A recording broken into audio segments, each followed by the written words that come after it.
Alrighty.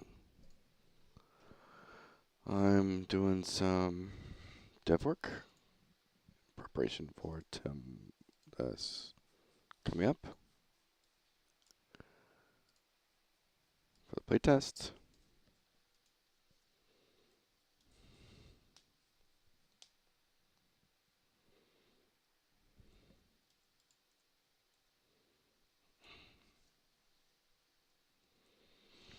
Alright, what's on my list today? I do want to get some music going. I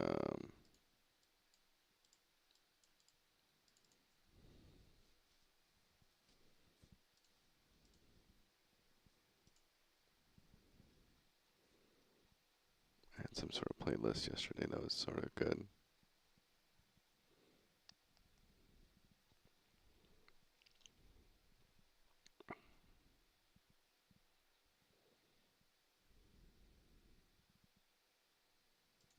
I'm going to click on this and see where it goes. I think it was Monster Cat stuff. Let's try volume 2.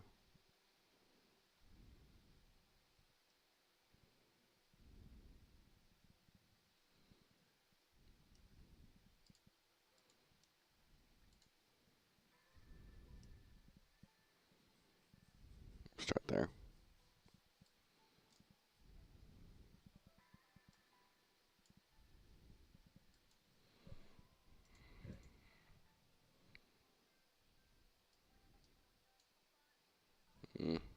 Not enjoying that. Alright, I want something simple I don't have to think about. So Diana Lo-Fi it is.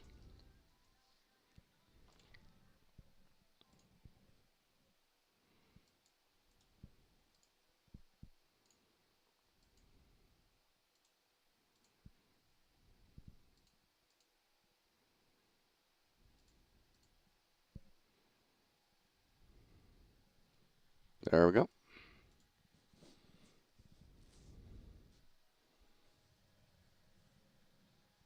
Alright, I think I may have forgot to do my...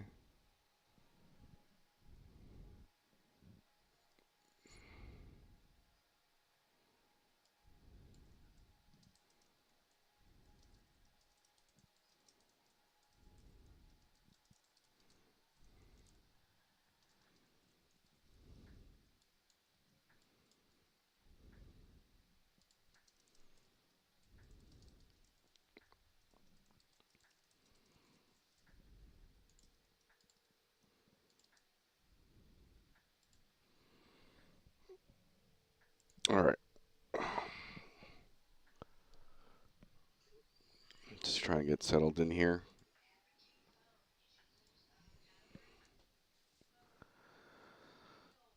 Okay. Put this back there. Amount of tabs you can have open as a streamer is absolutely bonkers.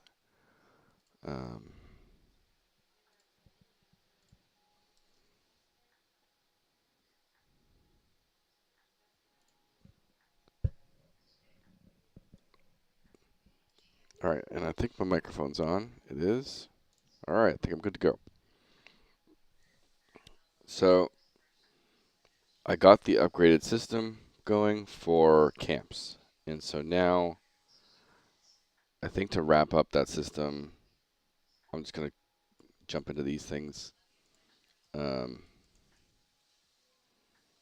kind of go from there a little bit. What's the date? Today's Tuesday. So we're very close to the playtest. And now I need to go to what?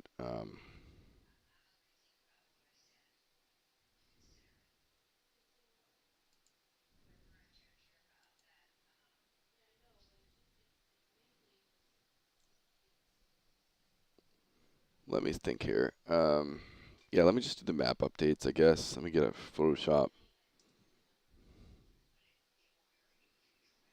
And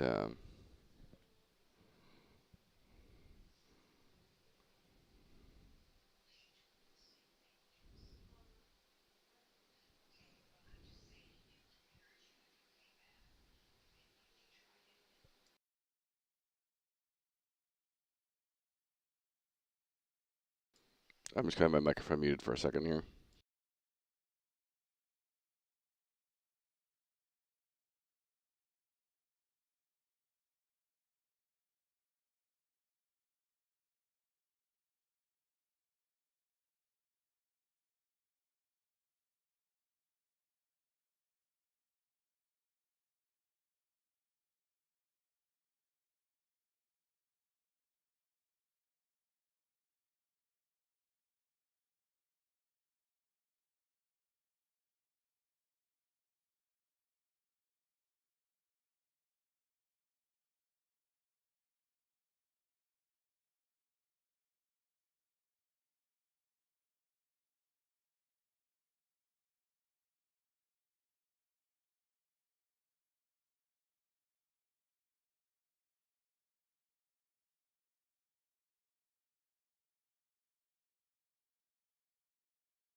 Hey, Destra. Yeah, I'm doing some world map stuff pretty quickly here. I don't have too much to do. Um, where am I even saving these?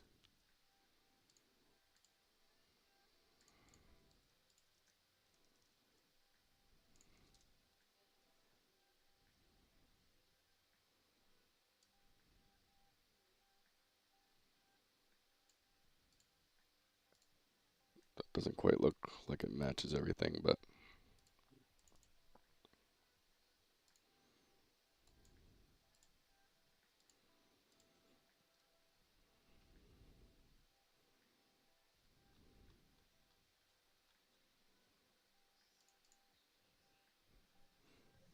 basically I have all these like highlight points for the world map. Um, and I have to update the newbie yard one.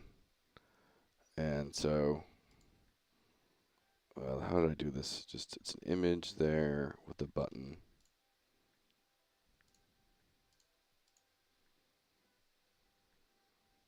And then the button. Does the button have an image? No, it doesn't. Okay.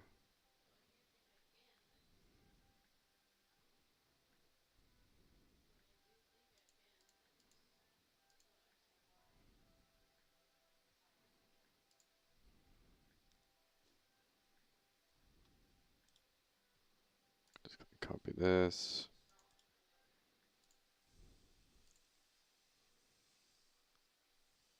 All right, so this is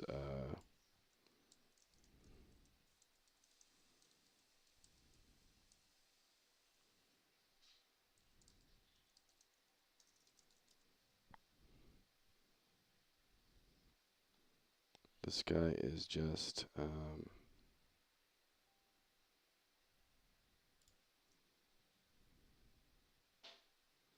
so we have images and then we have icons. So icon.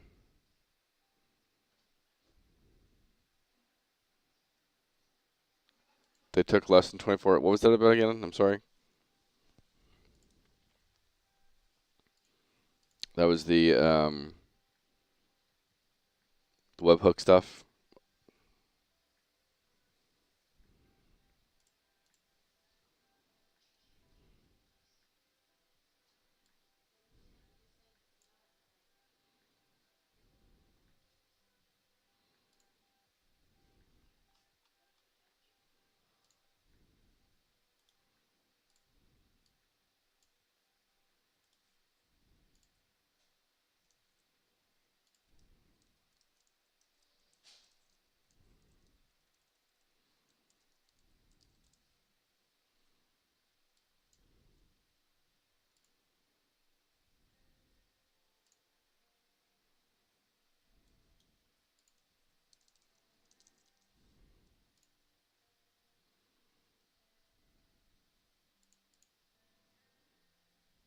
What the heck?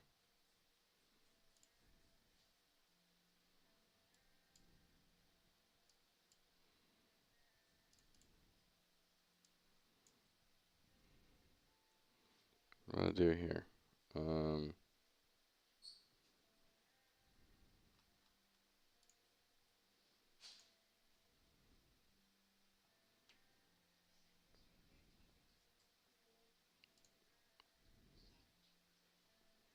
Why is the size gigantic? Oh, is it here? Oh, wait, that's not right.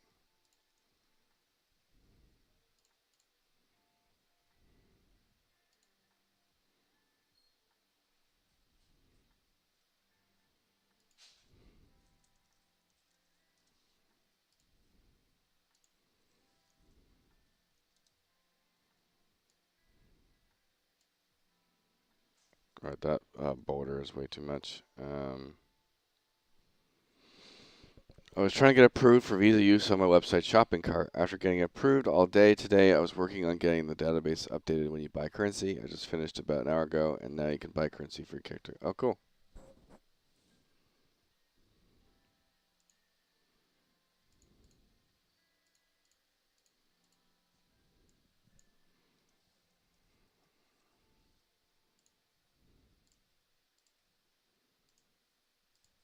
I've been through that before. A while ago, I set up a PayPal shop through PlayFab, and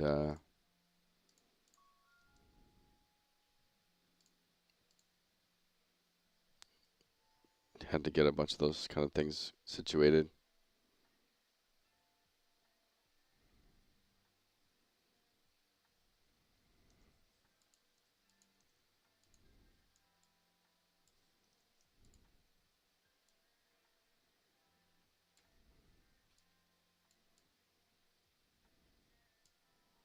It's probably good there, 90 by 90, maybe.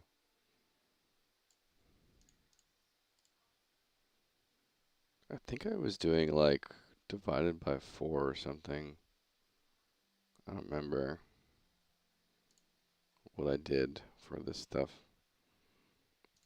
All right, so on the button, we have a hovered.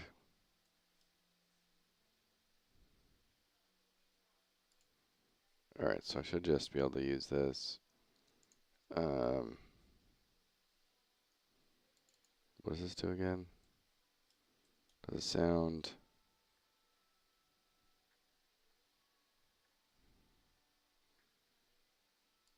I'm trying to remember everything I do here.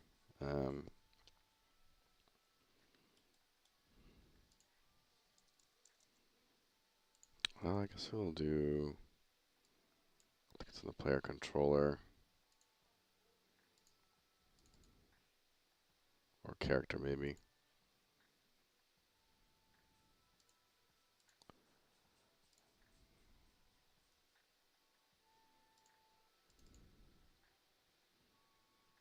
Yeah, I was worried about monetizing. Yep.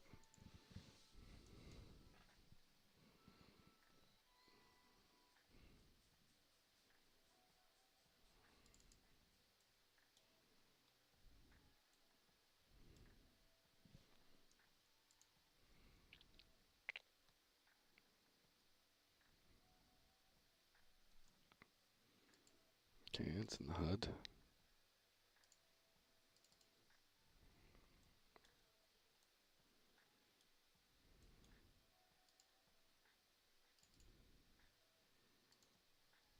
Okay, so it's in the actual world map widget.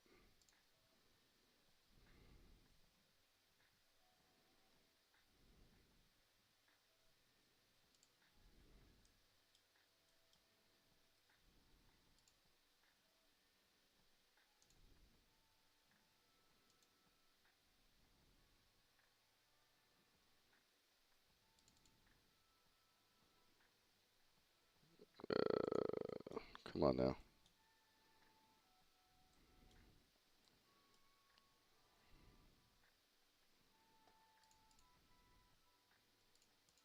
Alright, I'm going to do this for now.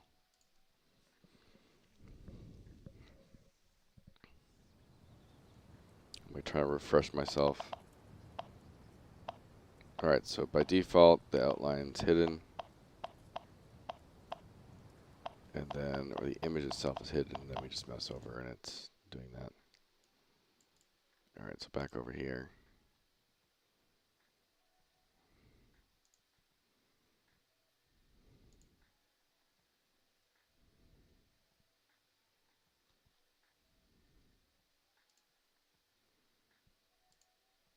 Now, how am I hiding these? I forget.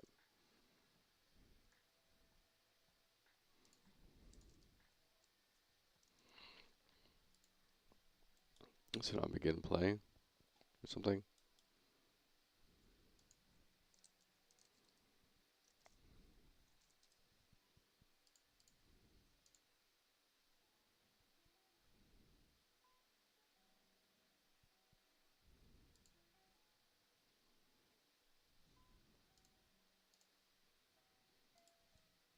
Sometimes trying to remember how I did stuff is like, what was I doing?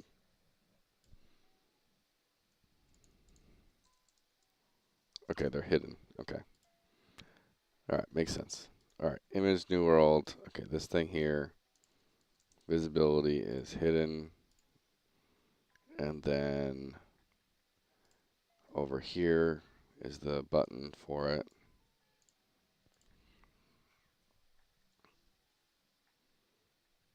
And then this is the icon, which needs to be like higher.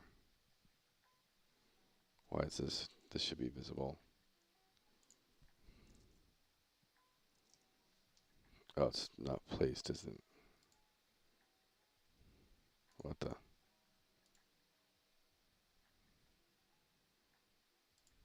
Where are you?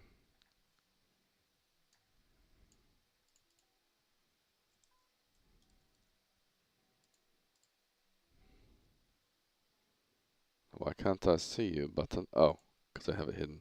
Dirt.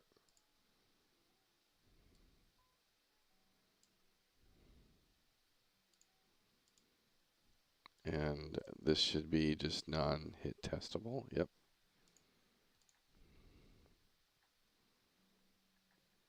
And then the button is there. And then we'll do on hovered.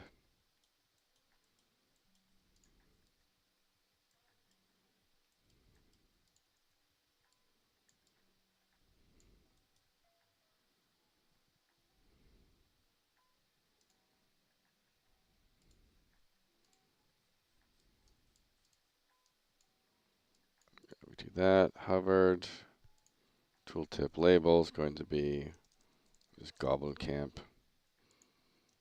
And this is some temporary. I'll just do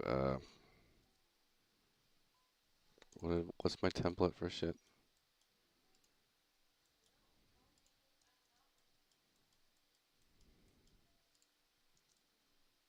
T1, this is going to be T0 loot.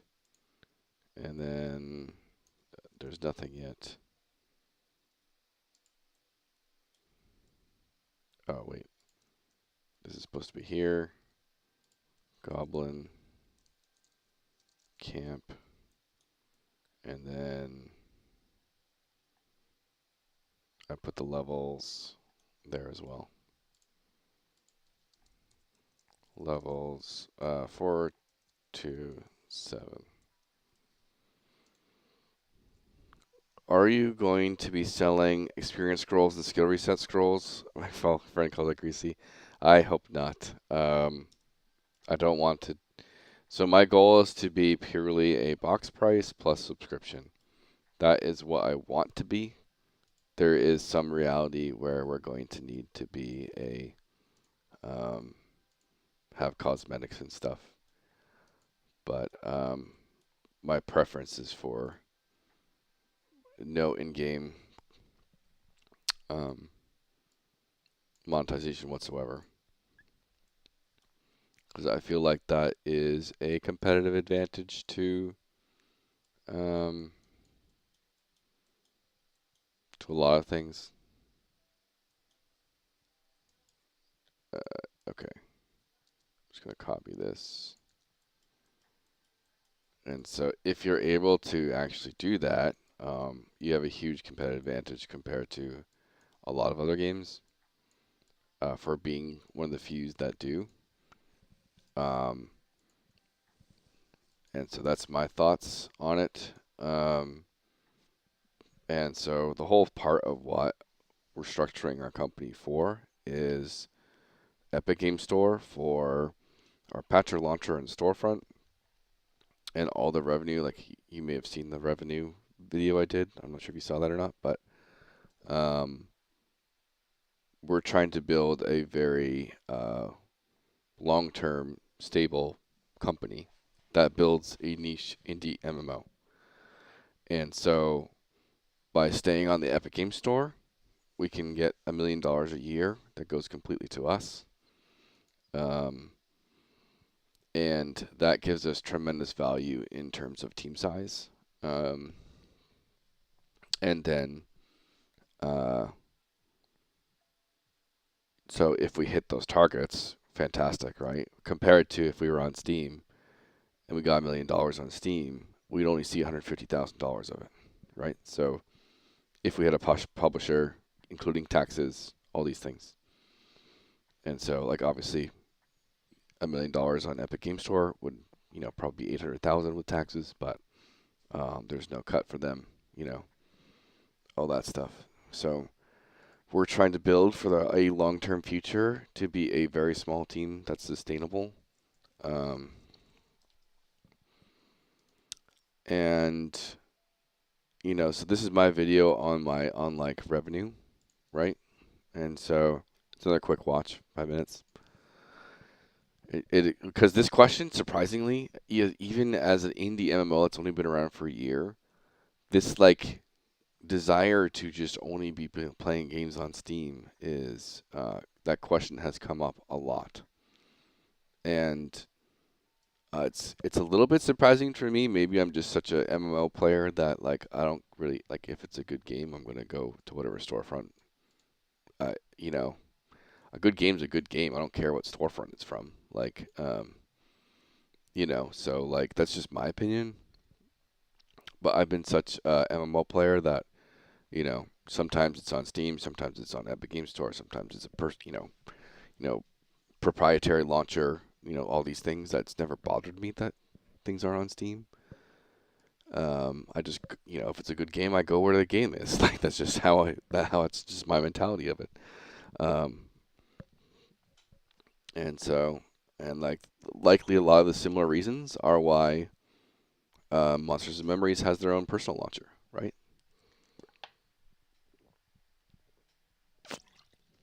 And so I made that video in response to that question and like actually showing the numbers and the fact that we're a California-based team, and that adds up very quickly. Very, very quickly, right? and just 3 people working at like what I would consider is a livable wage around here, 80K a year USD. Um, that's 240K a year, and that's just salary. That's not including any server fees or um, cost, software development stuff, hardware replacements, upkeep, those things, website stuff, all those like weird things. Um, that's 3 people. And so if you take that number into account, 3 people working is going to cost you 240K plus a year, and you make $1 million on Steam, and you can't even support 3 people. It's like it's that big of a difference. It's kind of nuts, you know. Um, it's like, how do game developers make money these days? It's just one of those things. And so, I'm trying to make a very sustainable business for the future because I would love to have Ruins of Tearyn be something that's around for like the so-called great MMOs. And it's around for 20, 30, 40 years. And it grows. Um, and hopefully it becomes our golden goose that allows us to expand to other games and all this stuff. Or just have a one game company that just sits on their golden goose and makes a great MMO. That I'd be fine with that too. Um, by the way, if you don't mind, I did do a short today. Oh, I got a comment. I gotta go check what that is. Um, if you could give it a watch and a like, that'd be wonderful.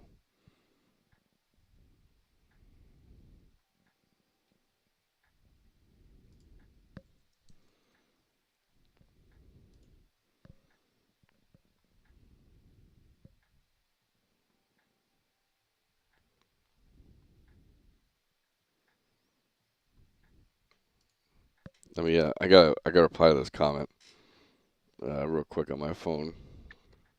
I have like too many different accounts logged in right now. Um,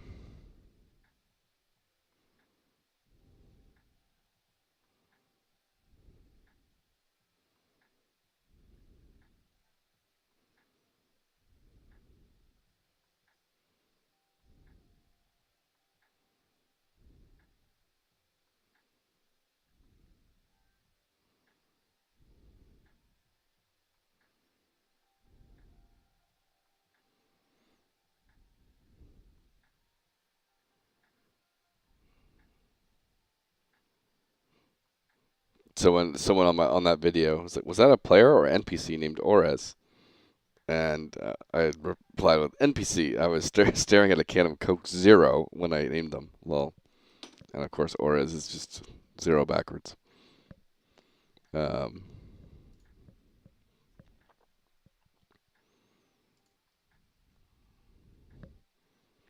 I did forget to do something. I've been watching some videos, some people on other indie devs and stuff on how they're doing their shorts and like tips for their shorts. And I forgot to in the comments put wish list. Yeah, I'm trying to do at least a short every day until the tests.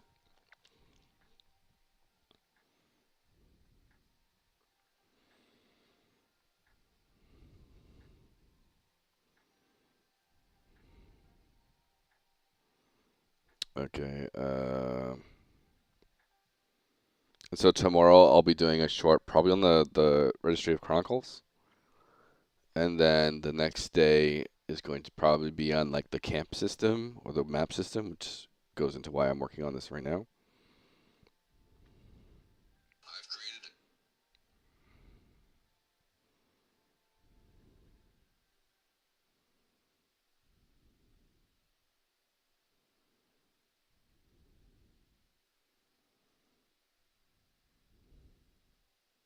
There we go.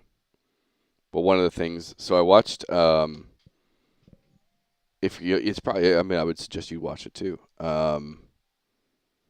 Indie game business. Yeah, it's this guy.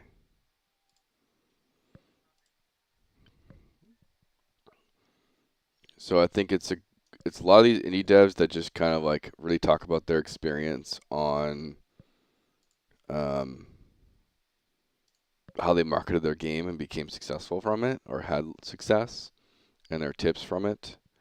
And so that guy did Spell Masons, and he has a new game coming out called You Will Die or something. Um, and so they talk about doing shorts and stuff. And like the thing I found interesting from what he said was like really trying to make your audience think of a question or like a follow-up question.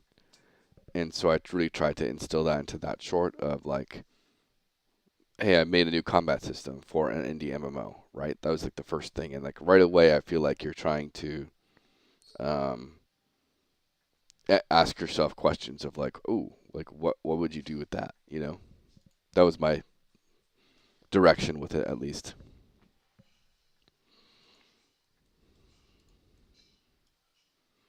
And so the one tomorrow is going to be something like, I hate questing in MMOs, and here's how I changed it, or something like that. Those type of things. All right, hit map. There it is.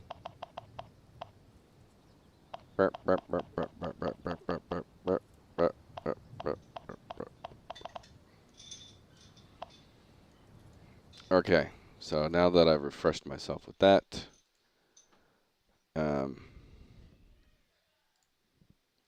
let me do one thing.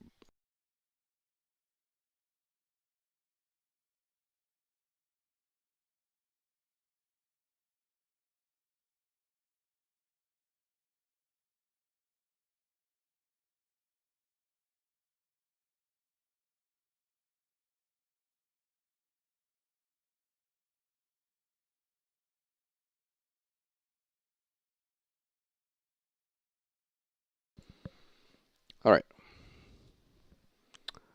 back to here. Let's just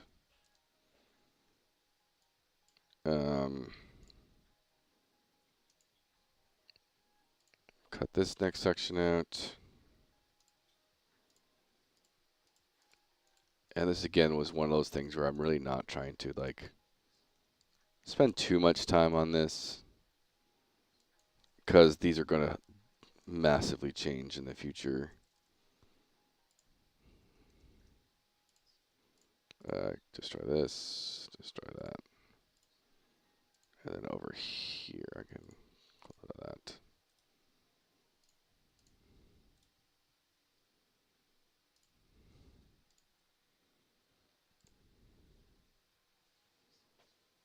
All right, newbie yard, we'll say crafting town.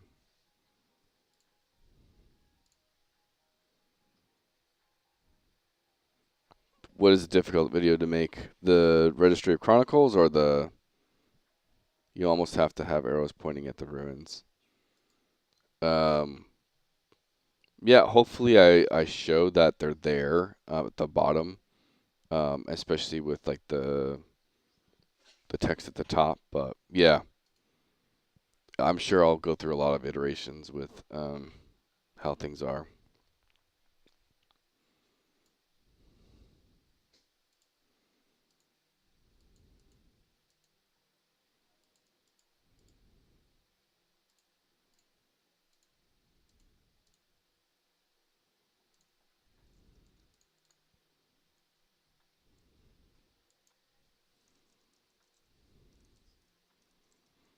But I mean, what you just said there in a nutshell is an MMO. It is so hard to do an elevator pitch for an MMO. Like, a lot of times when you're trying to get into pitching for your game, you're constantly doing this thing of like, you need to have a really snappy, like, one-liner, that describes your game and people get it or like interest people. And it's almost impossible to do that for an MMO. Um,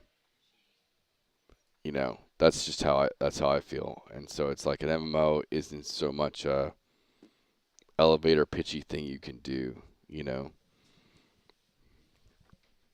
Even if you think about World of Warcraft, like the pitch for World of Warcraft is, well, it was Warcraft but an MMO. That's the pitch for, but like, and if you knew at the time, Warcraft and the franchise Warcraft, and then you knew EverQuest, you're like, oh, I get that. But um, if you didn't have that context, you would no idea what that would even entail.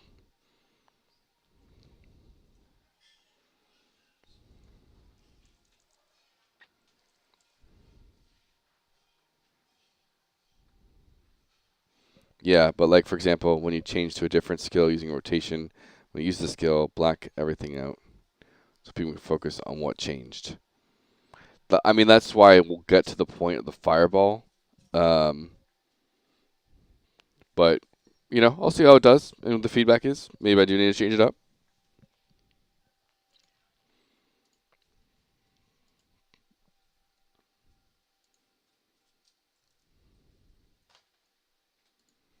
All right, starting city, and then this is the so-called bandit camp. I only just posted it. What 6 o'clock today?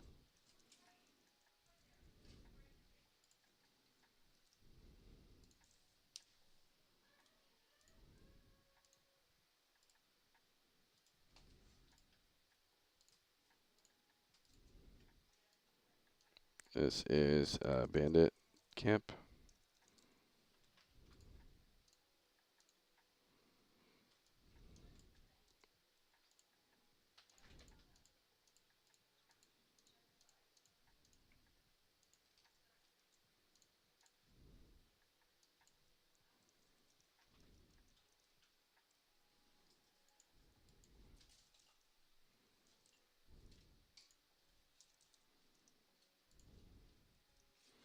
How long do you think it will take me to learn rotation while playing?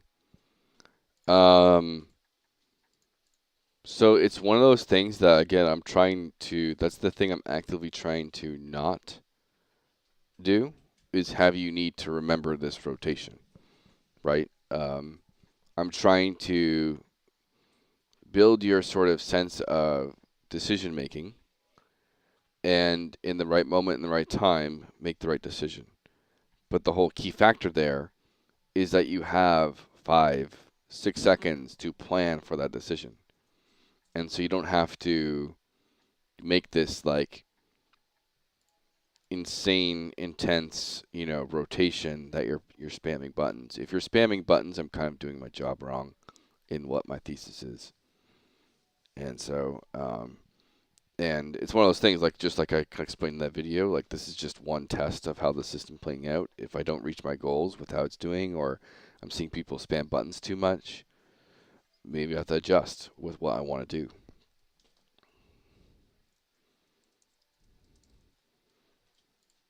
Maybe I just need to slow combat down. Maybe to make cooldowns longer, mana costs higher. Um, you know, all those things that come into play. I believe this is the spider cave right here. I might goof this a little bit, but whatever.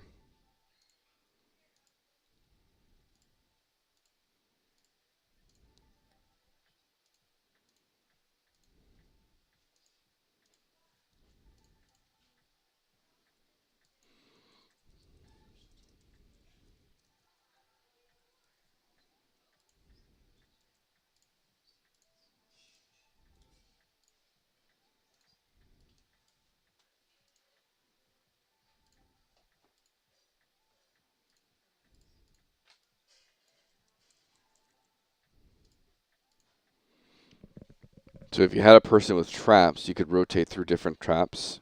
Yeah. And like the whole point there is like maybe you don't want to use a snare trap right now. Maybe you don't want to use XYZ trap right now. Maybe all your traps end up one cooldown affects all the other trap cooldowns, so you have to choose which trap you use at the right moment in time. Um, you know,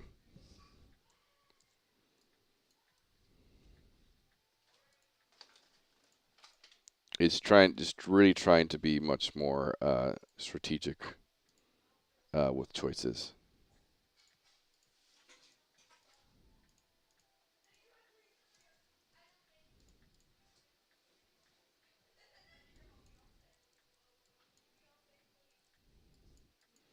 And I'm sure this is this is still like such a very early version of the system, right? And so um, it's going to be one of many other systems. But the whole thing is the thing I love about it so far is like the future of it is your equipment, your talents will become your build, and your build will be able to modify R1, R2, R3 of each ability. And so even though you only have 8 buttons, you're going to potentially have 24 abilities to use. And technically that increases to 31 or like 29, I guess, because you could also have things that change your auto attack. And your auto attack could have different effects as well. And so maybe your auto attack gets swapped out if you change from dagger to sword, right? And you have different variants there. And so there's a lot of fun possibilities. And like how we're balancing the game too. Like we want it to be damage dealers and stuff should be very balanced in what they can do, and or like damage output. And as long as you're performing using your abilities at the right moment in time, you're going to be very on par with damage than other people.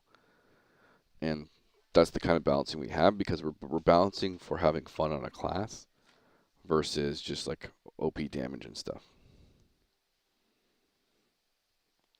This is what undead.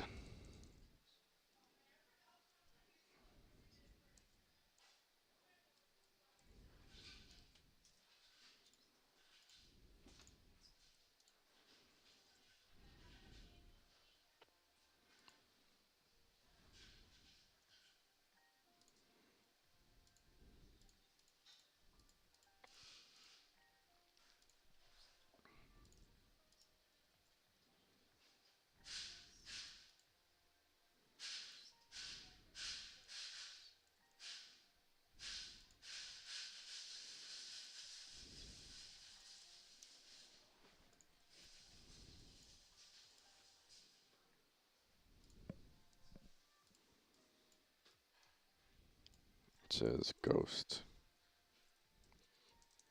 Cat. Well, I think I got the main ones in. Let me go ahead and get these all situated.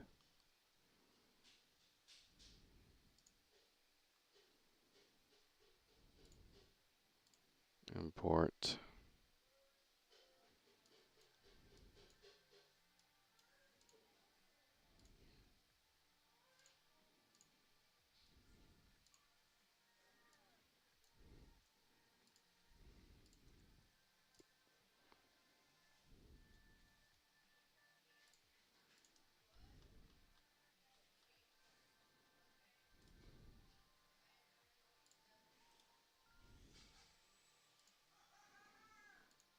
I think it's texture group.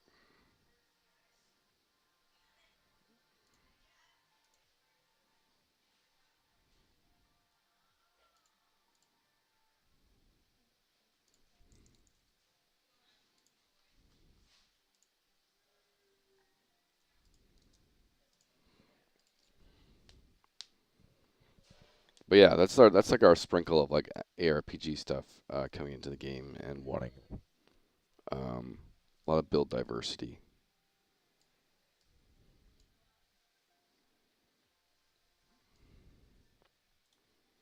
I'm going to duplicate that. We're going to do a spider.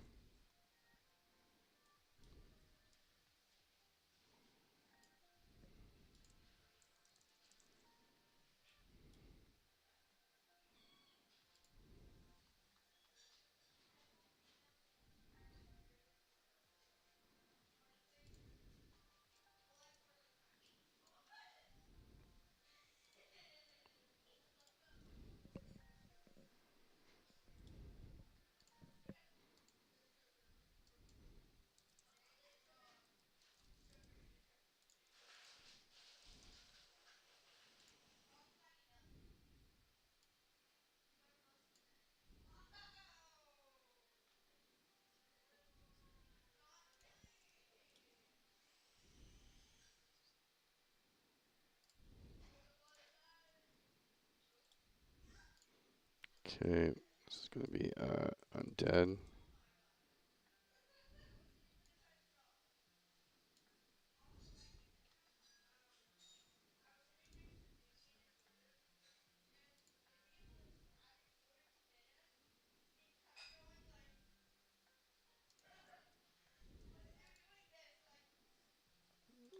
I may have made them just skeletons. Don't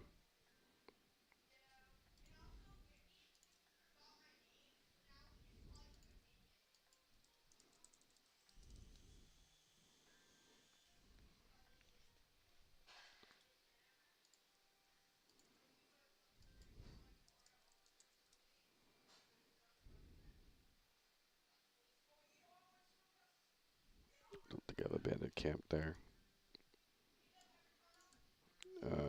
Profile or portrait.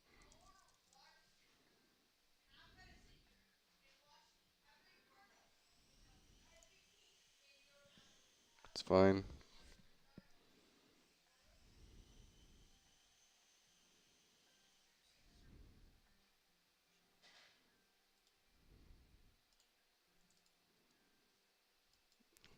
Town. I don't know if I have a texture for a town. Or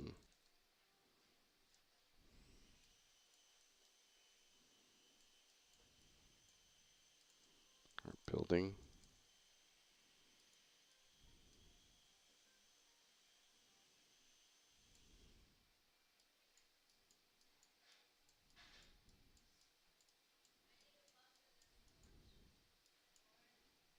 House, maybe?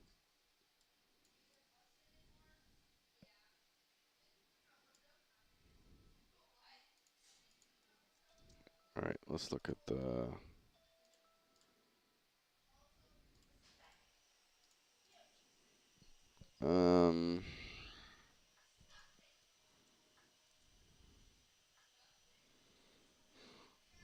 something random.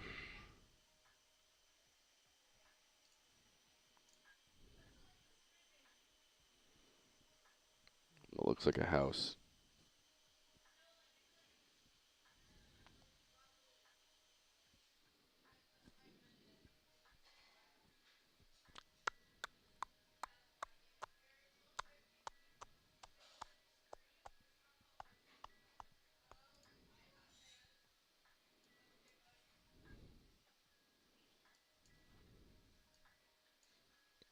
I'll just use that as home. Whatever.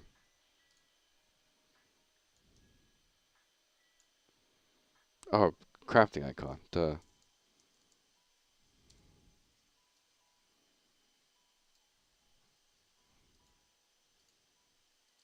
Um,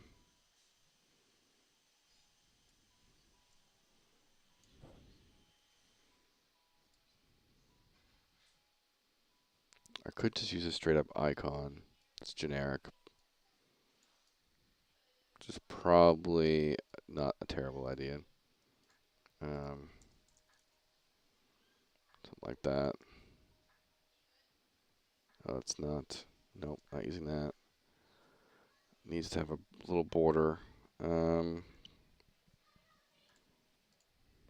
I unmuted? Yeah, I am. Okay.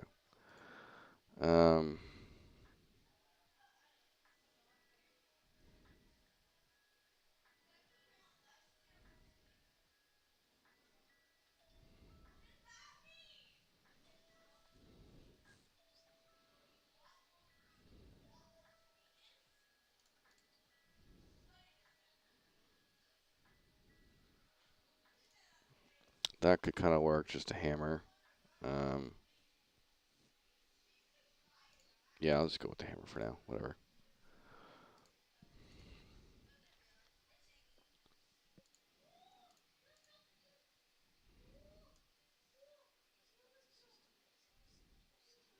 Alright, now let's get the buttons in.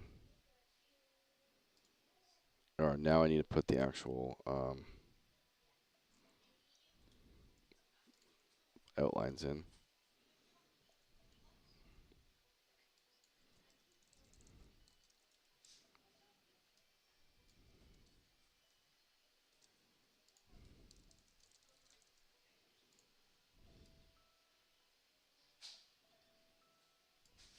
that.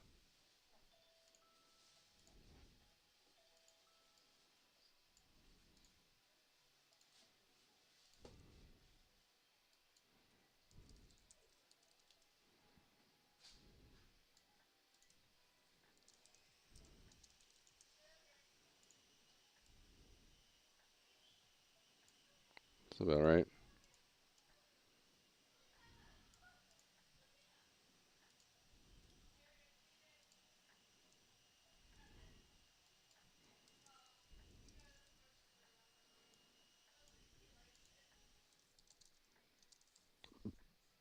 Excuse me.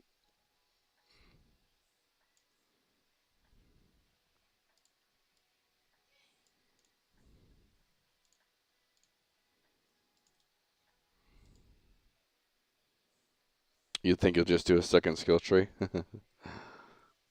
Yeah, I tend to love theory crafting, and so I want to have and a lot of like build diversity stuff.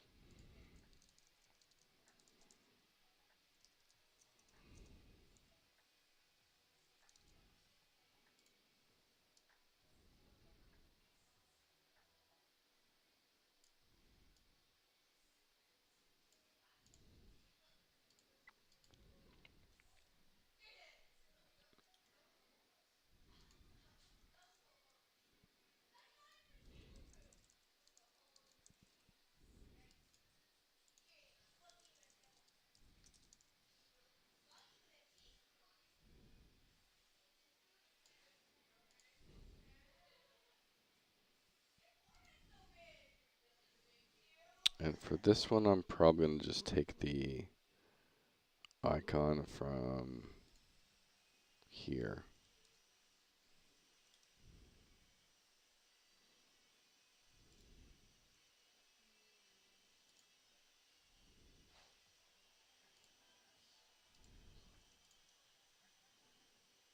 Oh, that's not what I wanted.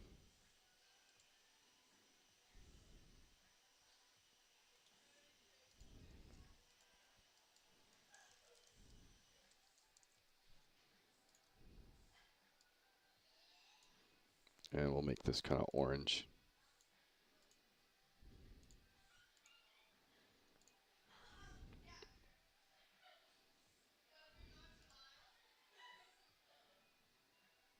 All right, that's the icon. So I think I got everything. Got the starting city. Oh, I didn't do the cutout for that though.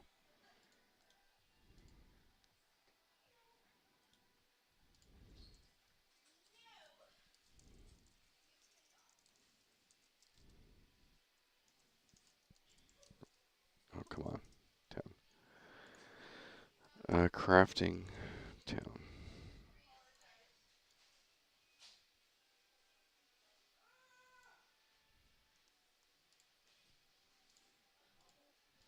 But yeah, and like think about this too. Um, Not to make it even more complicated, but um, you can only have 8 spell slots, right? In EverQuest fashion, you might have 60 spells, maybe even more than that.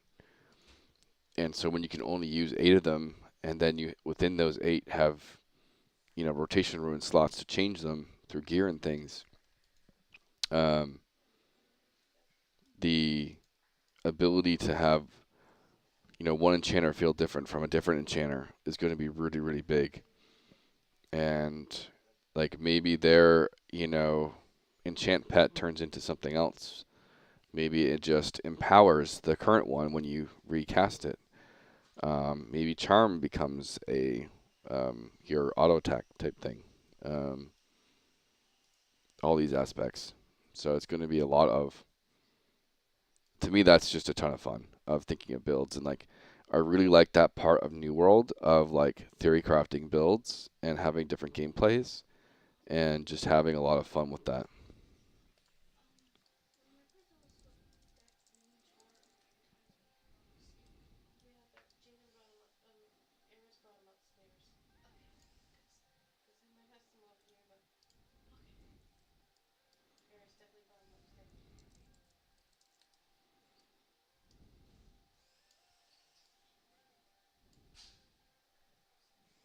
Not every character will be the same, pretty much. Yeah, there's obviously always going to be cookie cutter builds that come out, and that's okay. But the number one thing is, are people having fun with that class? And does it feel unique and distinct from other ones? Those are the really key aspects.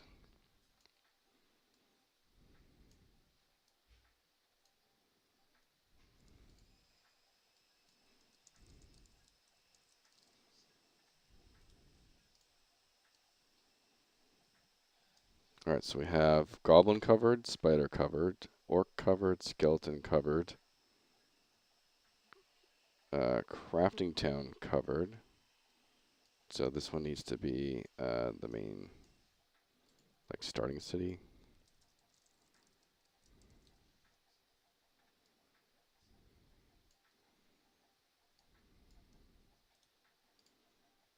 And then I didn't have a bandit camp.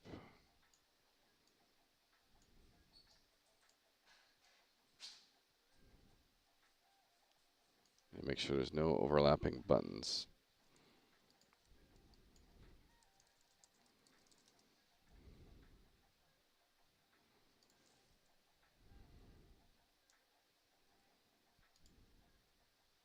So we have the skeleton and the bandit. They're not overlapping. And then the spider isn't close to the bandit. And then I still need the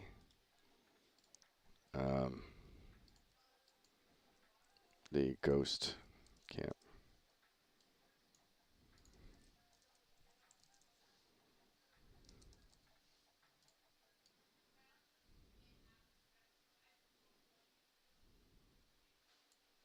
Something like that.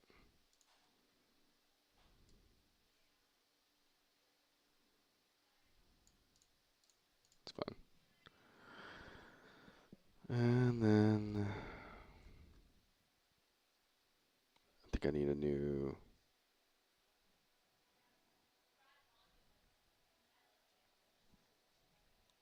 icon.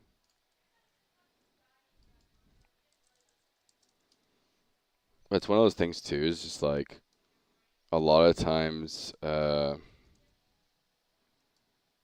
MMOs, if they're too simple, it's not enough for people to stick around. Um, and then if they're too complex, it pushes people away. And so you have to find that right balance. And that comes with limiting your spells. Highly, highly limiting your spells too. I'm going to steal this thing up here.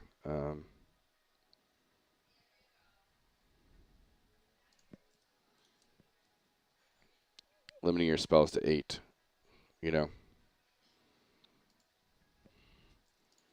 while at the same time not even requiring you to necessarily use all 8 of those. Like for your main damage stuff might be 2 of those, and everything else is more situational utility. Like, we'll see how everything plays out and stuff, but all right, button wise, we have that one, that one, that one, that one, that one, that one, that one.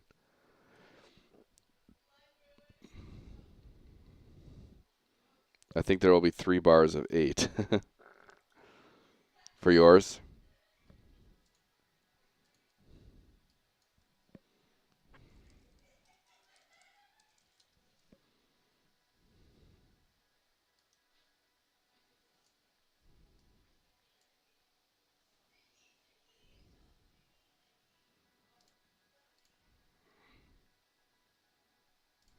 Okay, back down here on hovered. This is the spider.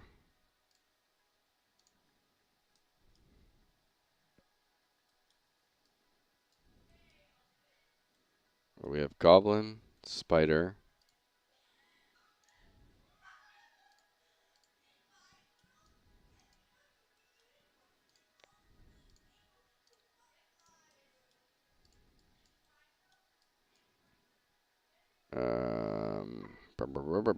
So that was crafting town. Ghost.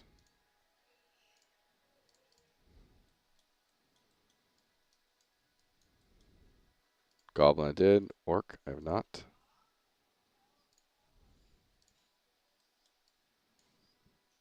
Skeleton.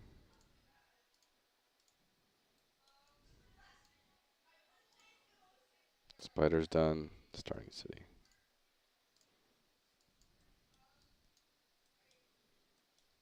Okay.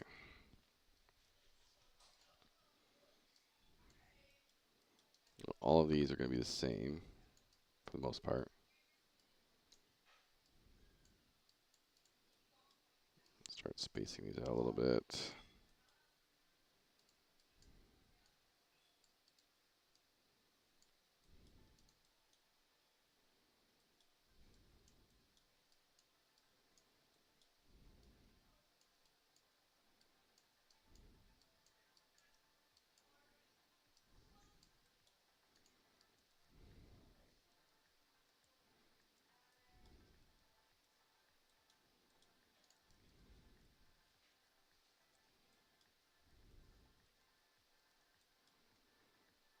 Just call these up.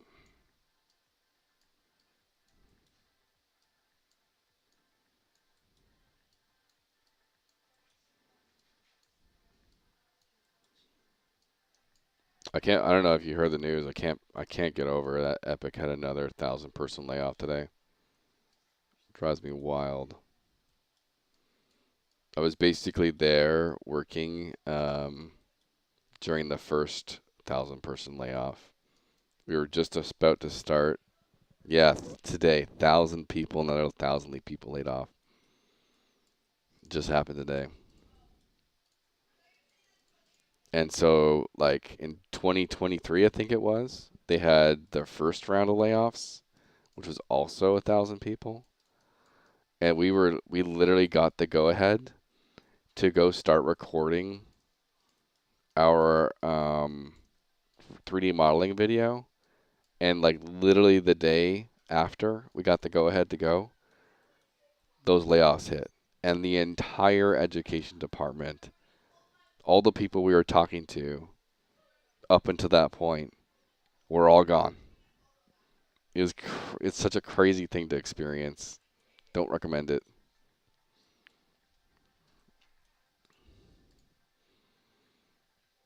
All right, let's just filter by newbie. And so we didn't even know if we were going to be around to even do anything. It like semi worked out for us that we were able to finish up what we were working on, and then they needed their Coursera project to get finished. And so we were just in the right place at the right time, and they brought us onto the Coursera project.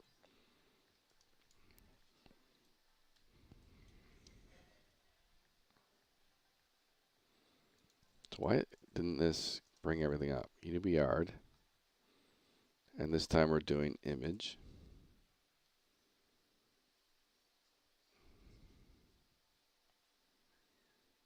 And then, so this is Spider Camp. We don't want icons though.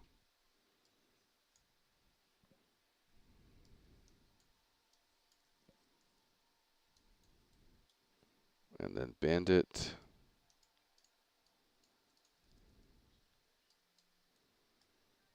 Crafting Town.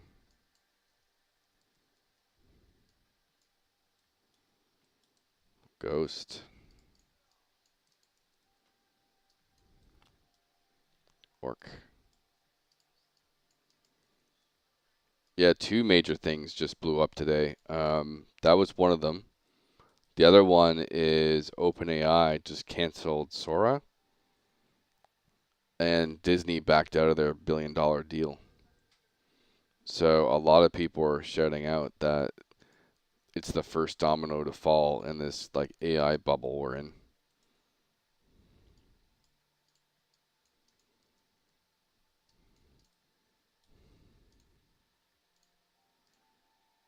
So some major tech drama today.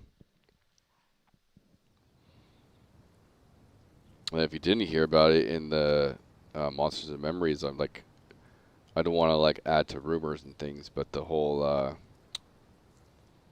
there's been a bit of drama there with one of their founders leaving the project, and we don't know why yet.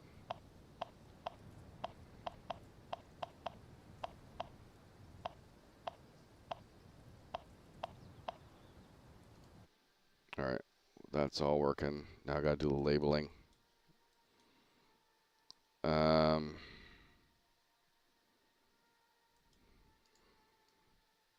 all right, where's Goblin Camp? Spider Camp. Yeah, the Monster Memories guys. Like, props to them, and like, it's such a. I feel for the founder. Like, I watched his hour-long stream. I think he did today or yesterday, and like, you can just see how emotional he is during that. Um, trying to be one of the players and one of the people, but also being forced to be a corporate entity person. It's very hard to kind of be in that situation. And who knows, like, and then that's happening on the tail end of Ashes of Creation.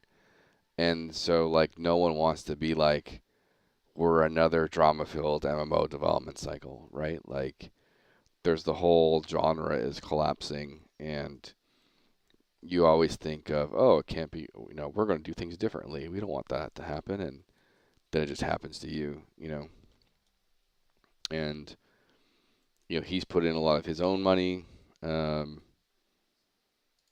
for it, and he's been good about not trying to, milk anyone for money and all that stuff. So he's on that good side of it, but then it's like, what is the issue, right? And why can't they talk about it? Why won't Nick talk about it? What is the main driving factor? You would expect Nick to do a video on why he left, or where the disagreement was. But there's also a ton of tension around the fact of this is happening 2 months before their release, and this could affect the performance of that release dramatically, since Nick was such a core part of it. And I watched Nick like every now and then over the last 3 months, maybe. Before that, I mostly watched Sean.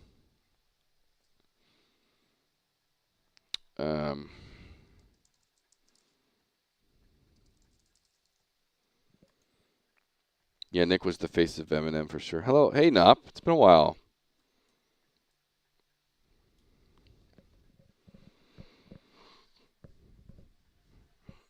Yeah, so like I've seen him stream a lot. I've followed him for a long time. And I probably saw him way back when Heroes of Storm was coming out, because I'm still a MOBA Andy. Like, I still like League of Legends, and I played Heroes of Storm when it came out, knowing it would kind of die quickly because of how Blizzard was handling stuff. But does he have a beard? I think Sean might. You're being sarcastic. I don't know what the sarcasm's for, though. That's going over my head. I'm sorry. What's the question? I don't know. It's something about a beard. What? Yeah, there's one I've seen and watched before. Yeah, I think that's Sean. You're talking about Sean, a loving robot.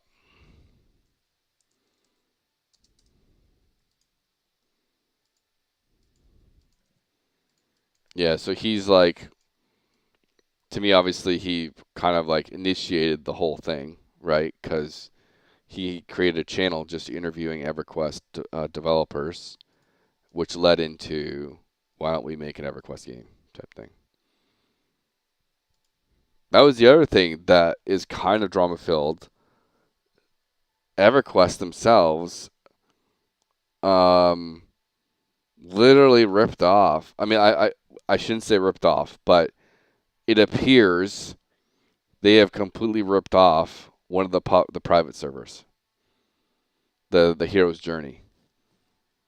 The Hero's Journey has been around for the last 8 months or something. They created a very solo-friendly EverQuest version of EverQuest with multi-classing, and Daybreak literally just like they sued them to tell them that you can't do that, and then they built what they had, and they just announced EverQuest Legends. Just friggin' drama, the drama after the drama.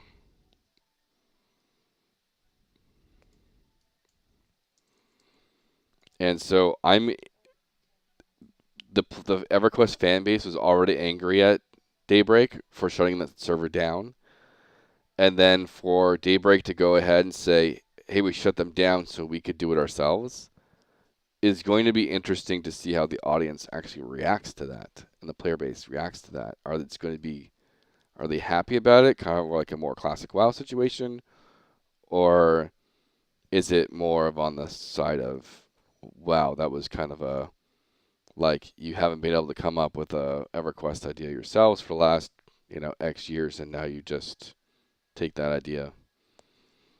It's kind of in a weird. It's in a weird place. Like in my opinion, I'm like, is the community happy about this? Like, I don't know. I'm not very close to the EverQuest community anymore, or not that I ever was, but I played it, but I never was like community involved.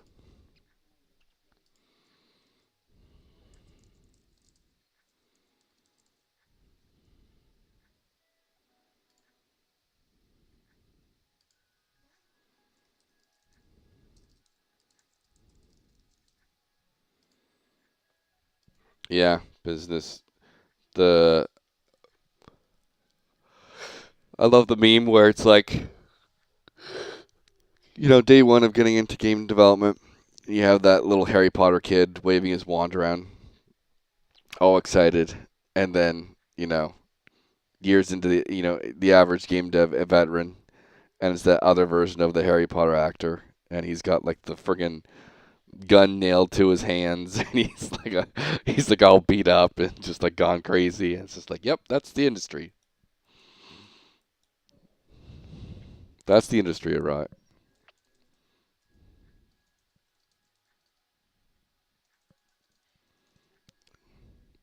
I'm trying to remember. Yeah, this is the one. Pretty much universal to pretty much universal to to all creative industries right now. I'm gonna be a real game developer. I've gone frickin' crazy. This industry sucks. Let me out of here. I'm leaving forever.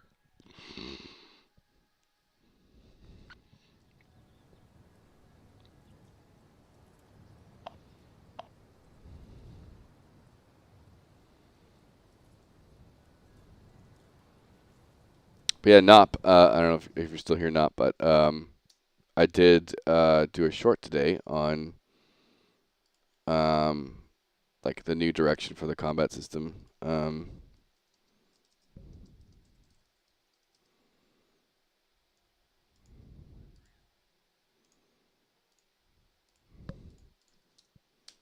so that's like I'm doing a short a day, at least one short a day on some of our updated systems and stuff. Um, and so that breaks down a little bit of our new system. Like I call it rotation ruins. And so I'm trying to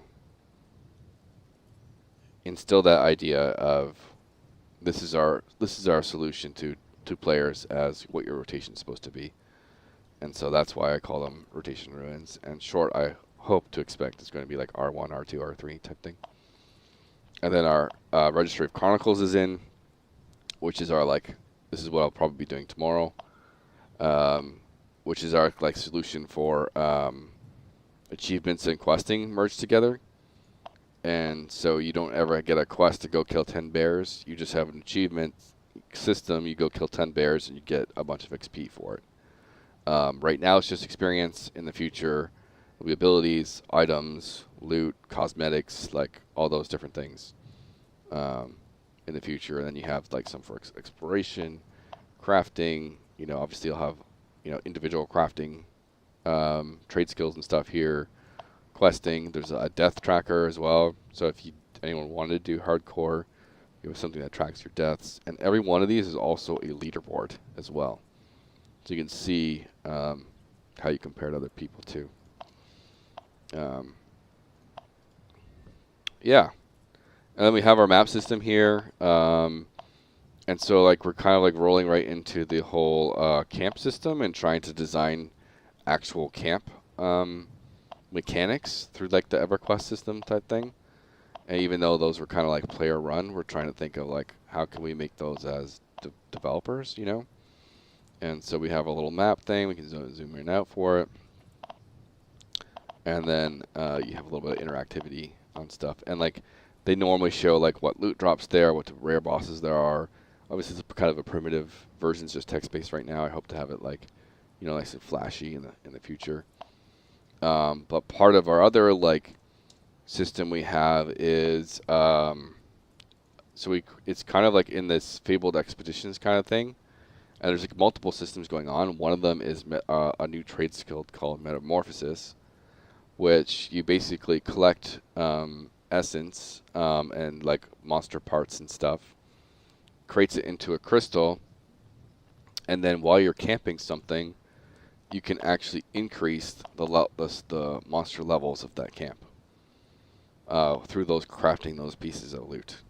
And so it'll read here, that's probably what we're going to try and get on today. You'll see like this camp is +1, +2, +3, and that means those monsters are increased in level. And yeah, so that's the kind of generic idea of like how can we take that EverQuest, you know, player-run camp system and create it and reform it into an actual game mechanic and system and gameplay, and add, you know, unique features. And every camp is going to eventually have multiple different bosses that have a chance to spawn. And that goes back into maybe my team has a rogue in it that wants a dagger from a goblin camp, right? And I don't have any loot that I need there. Well, that's okay, because in my Registry of Chronicles, all these rewards are going to be class specific, and then you know, defeating a bunch of goblins is going to give me goblin, you know, my class specific loot. And so that's like the idea of personal loot a little bit in this type of system.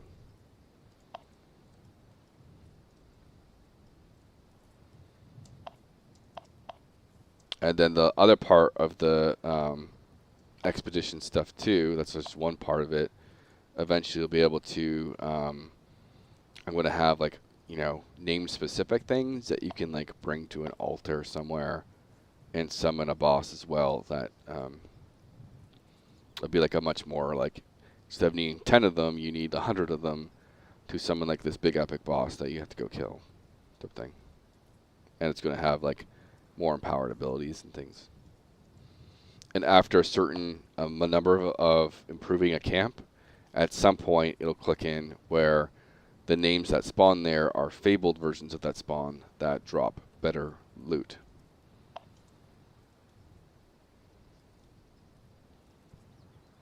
Yeah, so there's a lot going on there. Oh, and this is the new this is like the fast travel system. It's a throwback to like it's a double throwback. One, I developed this way back in like 2017 for Castle Day on a past project we did. But it's also throwing back to EverQuest fire pots. And so the fast travel is summoning a bunch of fire pots, and then you walk through them to teleport. So I don't know. I can't remember if you're an EverQuest person or not, but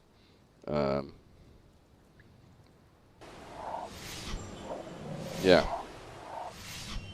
And so this is more or less the local, like, you know, fast travel, and not like, hey, I want to teleport to a different side of the planet type thing, or world or whatever. And so this allows you to like travel through here, and then I don't have it available to me right now, but there's, you know, up around here is the other world. And so I'll be able to travel there as well. And to do that, you come and walk up to we also have this too. We have like a new little chat system for NPCs, and so that gives you your fast travel ability. Okay, yeah.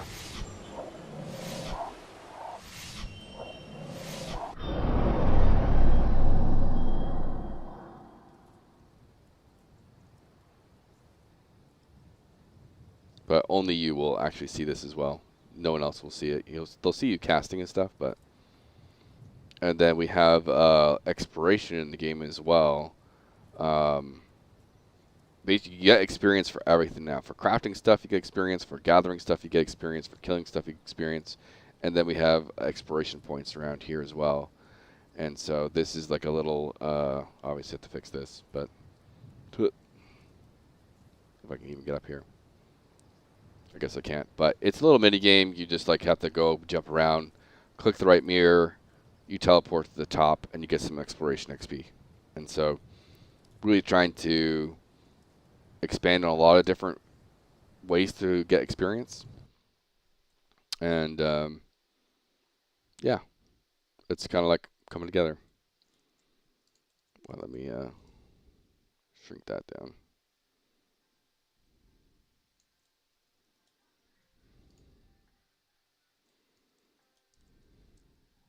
Whoa, what this?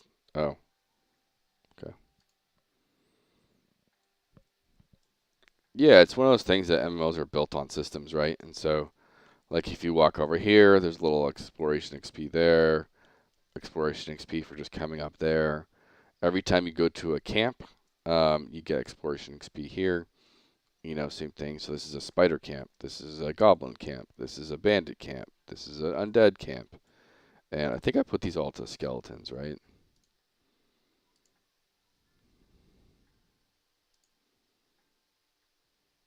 Okay, skeleton's undead, so it's still there. Um, or zombies, whatever. And then down here, these are more like just prototypes on like future systems and tools I need to build. But this is like a EverQuest style, like little dungeon. Obviously, I slapped this together in like 10 minutes, right? So it's kind of like crappily put together, but it's like I'm trying to identify other tools I need to make, and so a procedural dungeon tool like this is something I need to make. Same thing over here with these caves. Like we've carved out a hole in the landscape, and then we took static mesh to make a cave. And so um, I need to make a cave tool to help us make caves, and that kind of goes back into over here. Cut out a hole in the landscape, came in, and then I just cut a sphere up through the 3D modeling tools, and then deleted some of the vertices to make a little, like a different approach to making a cave. So I'm like experimenting with, and like obviously it looks like kind of like crap right now, but um, I'm trying to experiment with different ways, technical ways to make caves kind of systems. And so normally it'd be like, okay, so now like maybe randomize different rocks and stuff across the vertices of the sphere. Um, but this is the newbie yard. I don't even know if you've seen this yet, but this is the newbie yard, and um, I wanted to separate like the early leveling process from like the area over here that you're used to. Um, that lets us like just be a little bit more handholdy with how things are done, um, and like slowly introduce you to the game a little bit. And so you start in this kind of like town. You're supposed to like when I hit play, the goal of this starting area is to be a beautiful space to have people like the art style and like the look of the game. And obviously that comes with time because we're using placeholder assets. Immediately, like I've been watching a lot of these content creators play these new MMOs, and the first thing they do is like test out movement, and they want to figure out combat, and does combat feel interesting? And so that's kind of what I'm trying to teach here, and I created this chat bubble system to like sort of help people like understand the game a little bit, and if one person doesn't see it, someone will, and they'll be able to type to them and tell them like how things work without them having to go click an NPC and read it, because we all know people won't read instructions, right? So it lets them like have a little bit of time of, hey, you're a recruit somewhere, figure out your abilities and stuff and how it works, and kind of go from there. And then from here, you walk up, um, and then this is just meant to be your first little NPC that shows you just how the NPC interactions go. And then I'm here to teach you something, but not sure what yet. Perhaps to talk to NPCs, So, teasy little thing to, talk to NPCs. And then as you walk out, and when you're level 1, you only start with one ability. So you get one ability, every level up you get more abilities. And then boom, right here, teaches you that pressing X to sit, resting out of combat is faster. So trying to um, have that very slow kind of learning tools, not uploading too much to the player, and whatnot.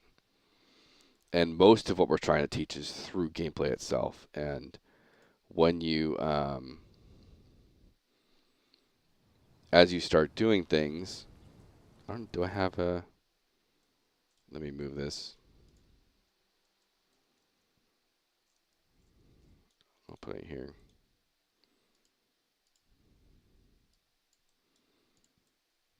And just enable 2 of these, I guess.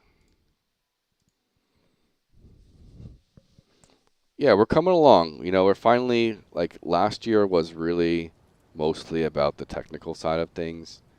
And so if we're finally at a point where we can focus on a bit more of the design and systems of things and figure out that kind of aspect of gameplay and things.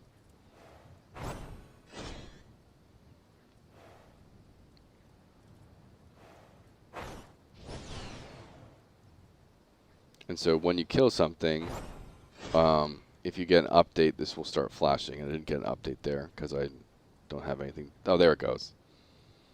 So right away when that starts flashing, eventually people will see it and click on it and be like, what's this? And they click on stuff, and then they actually go through and like, oh, I killed 10 bears. I can get 500 XP from it. So it's trying to teach just through gameplay itself. I'm not trying to hold your hand through everything. It's just eventually you're going to get a pop-up of this button.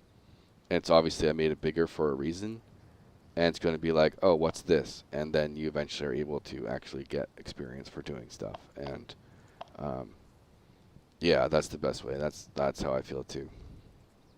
And so just very, very slowly bringing you in to a lot of these, because we all know MMOs are just riddled with systems. And like, heck, you're even seeing it with whatever desert game that came out. I don't know the name, but there's a lot of controversy over that game and how many systems it has. I don't know why I can't think of the name of it, but whatever, something desert. Crimson Desert? Is that what it is? Crimson Desert? Yeah, there you go.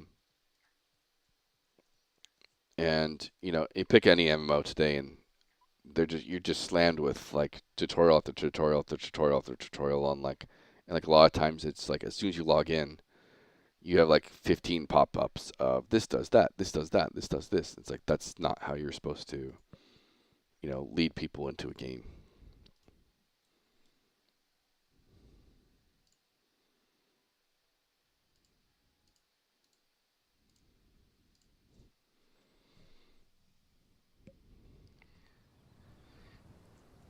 All right, so I've updated the map enough. Or camp. I need to lower the volume on that for sure.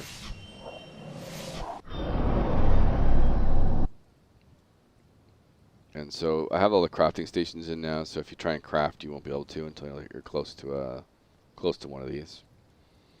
And then this is like the other idea for metamorphosis as well. Like it's like a ritual circle almost, and you have to.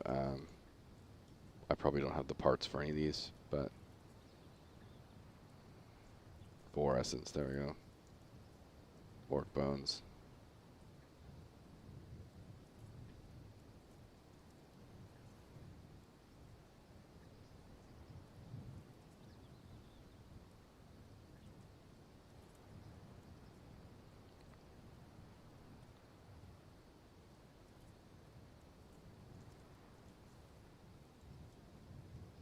And so I think I did boar here. So you actually have to come here and craft this.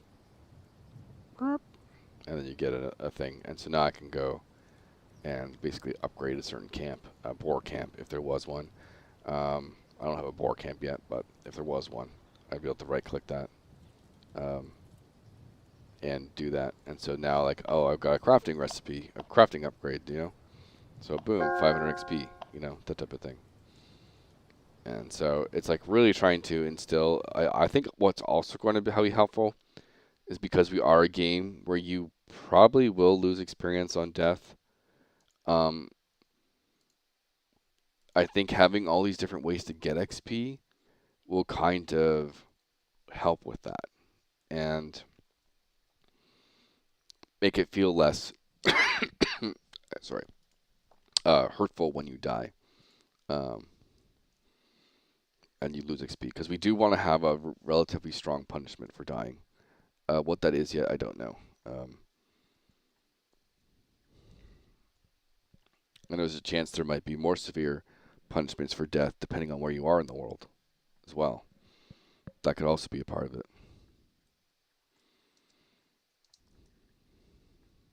I'm looking for this. Okay. All right, so we've done this part.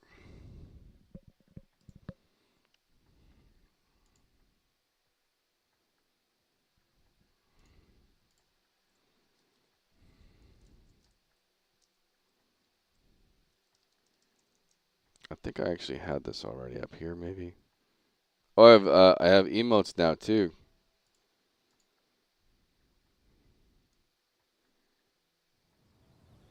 So you can do like, you know, slash lol.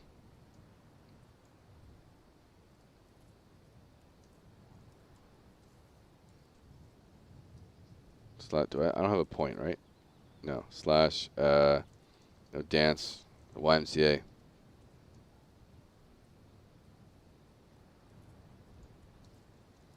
Dance robot. You know, all the mix and mo stuff. uh, even, you know, dance, seduce. Oh shit.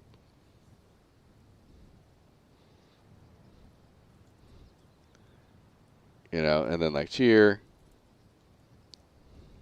clap. You know, a bunch of them. What else did I put in there? Bow.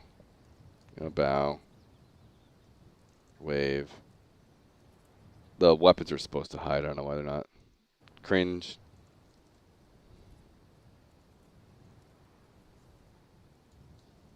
Charge.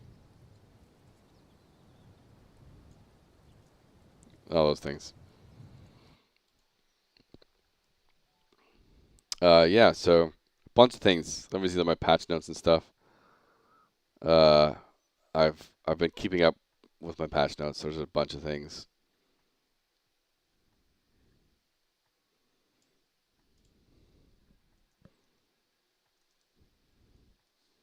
All right, so now I need a system to. These are both be relatively quick. I think I can knock these out within an hour or so. But with that, I need to go to the bathroom, so I'll be ready.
All right.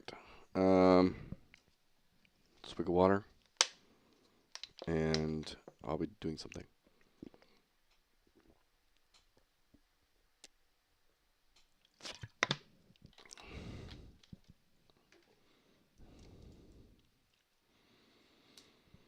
All right. Next up. Oh, I did forget to put my wishlist stuff on.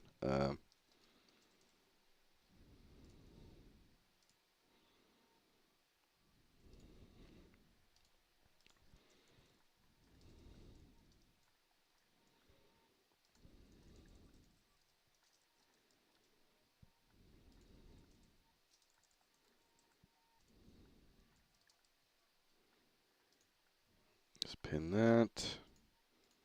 Pin and pin. I'm trying to clearly. I'm streaming on Twitch, Vertical Third channel, and Ruins of Tearyn channel right now, as I'm really trying to get people to show up for this playtest.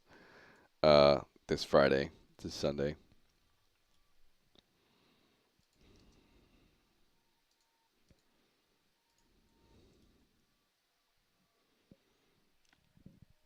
All right. Okay. So now I need to add more spawn managers. So let me do this. I do want to make maybe this a little bit bigger, like 4, 4, 4. We'll make it like a red.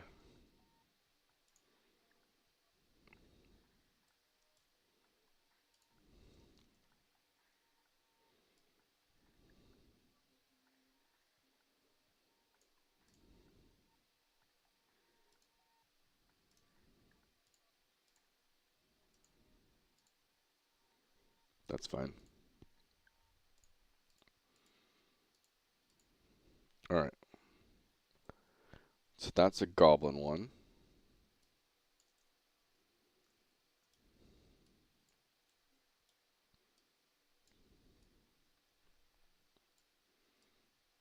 This is going to be a spider.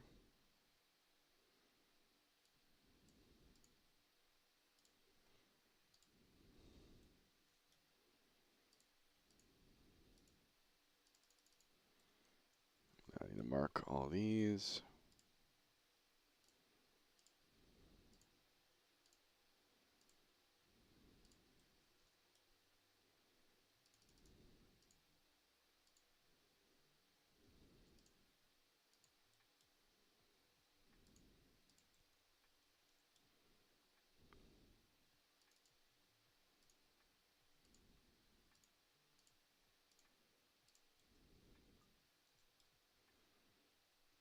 All right, so I have a total of 10. 1, 2, 3, 4, 5, 6, 7, 8, 9, 10.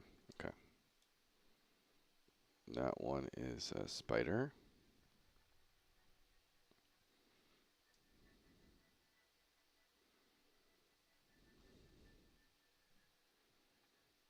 I think I need an ID, right? What am I going to do for that? So if I go to map, have you tried any Reddit posts? So I did do the playtester group. I don't know if that's where you were the one that suggested that. I know one of my players suggested it to me. I just can't remember which one. And it's got 718 views so far. Posted 11 days ago.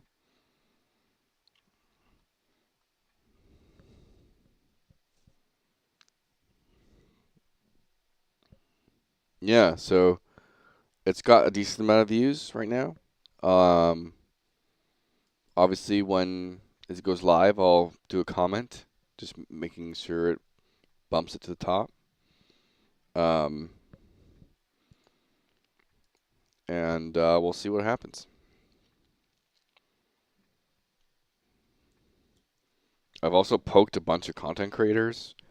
No one's kind of bit. I have people that are like, yeah, I'll try it, but I don't know when yet, type thing.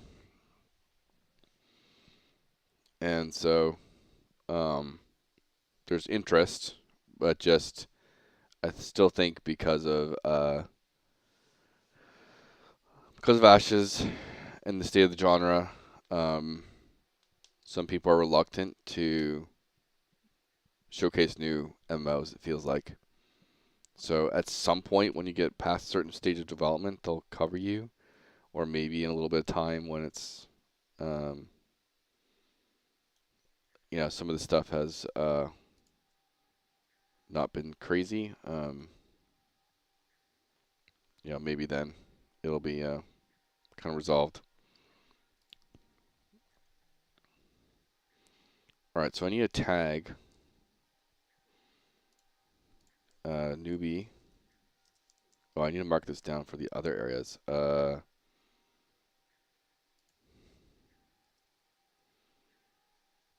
chat camp power on.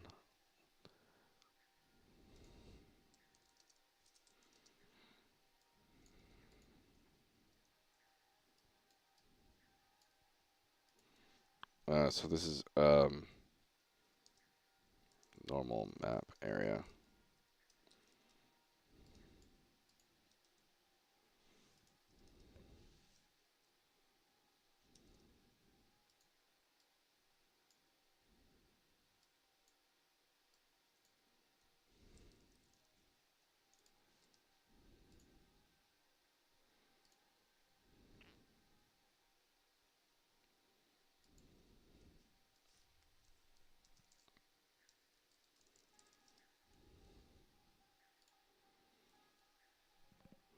All right, so if there is a time you want to get max people on, let me know. I've been testing much because my PC struggles to run Ruins of Tearyn.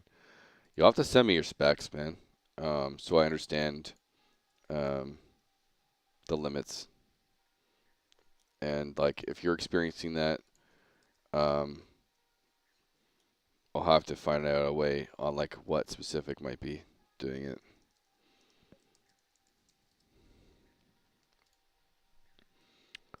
But yeah, any time that you think there's a good moment, because I do, it's kind of a catch-22. I'm trying to update my trailer. Updating the trailer is useless if I can't show a lot of people playing, because it's not going to portray what I want to portray. And so I need video content with like 50 people playing. So if you know people that can do that and we can schedule time, I would love to do that. Saturday's good, Friday's good, Sunday's good. Um, Anything like that. Because like when I can redo the trailer with that, improve, we can get a certain amount of people on. That gives me much more ammo to potentially get a publisher or investors on board of everything, and it helps me update um, my pitch decks. Like obviously the trailer needs to be updated big time right now because it doesn't even look like the same world anymore. The gamers I know are console and Steam Deck people, unfortunately. Yeah.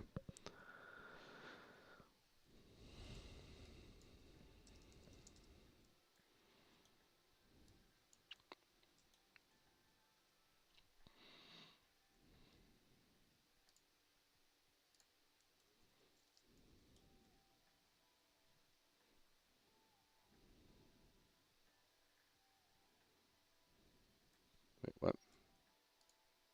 Okay.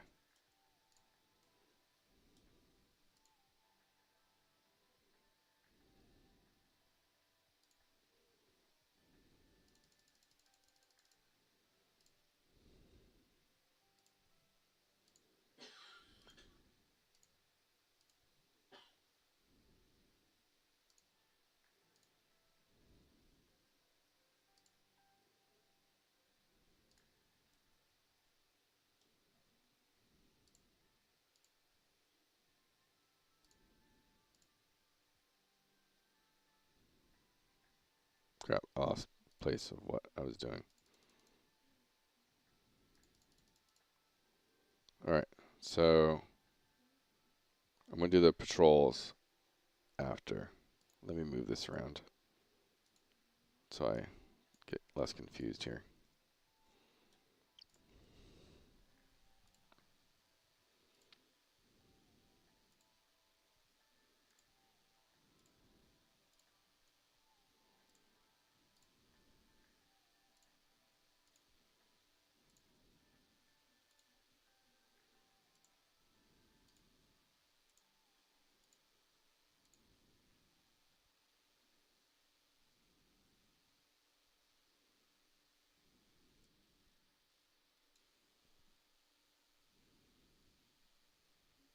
So I have 441, 440, 436, 437, 438, 439,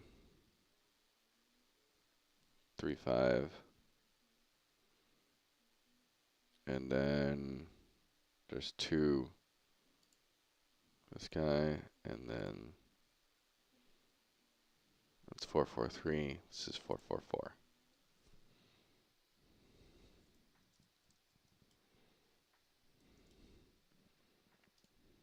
And so what I'm just to explain what I'm doing, this is the spawn manager, and then this is the which basically is the camp upgrade system, and so it identifies all the enemies in that area for that camp. And if you try to upgrade those enemies, um, this is what does that. Skeleton. I'm gonna make these all skeletons.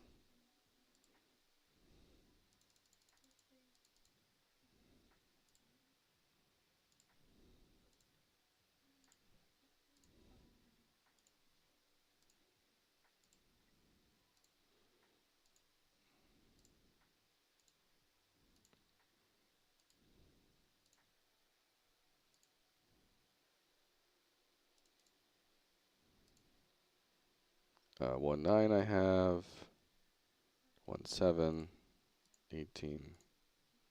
So 1 2 3 4 5 6 7 8 9 10 10.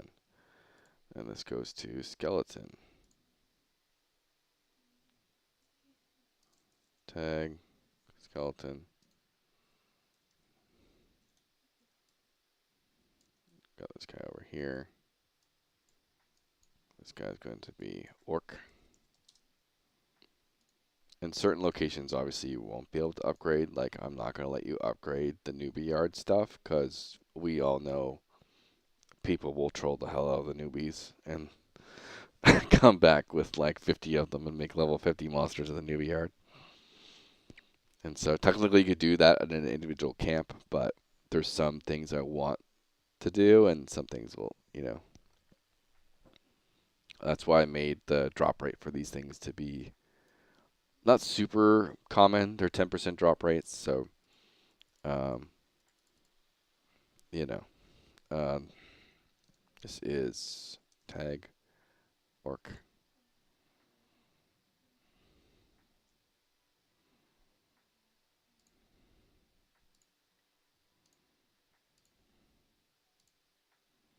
But yeah, we're coming a long way. We're getting our core systems and features in.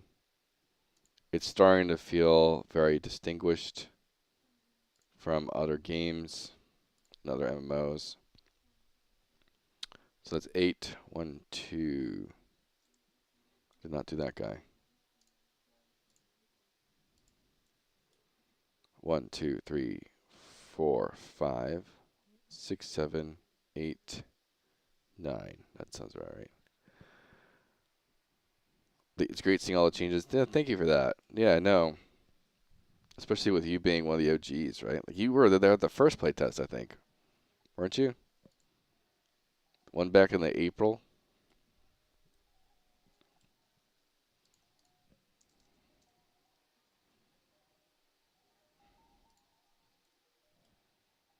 Yeah.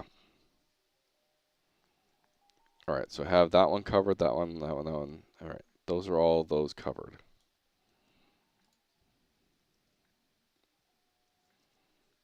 And so now I need a way that when you open your map, it shows the camp.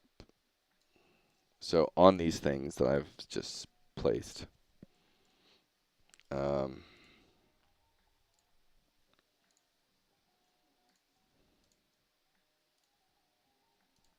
I am. They don't have to be replicated because they will be spawned at the start. So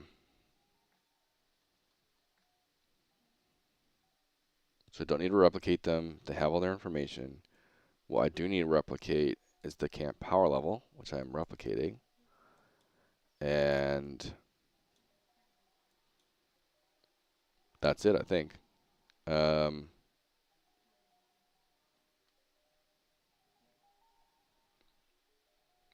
and so when it comes to the map,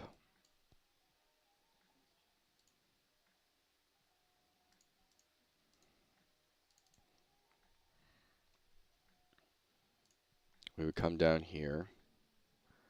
And then when we switch to, that's the move button.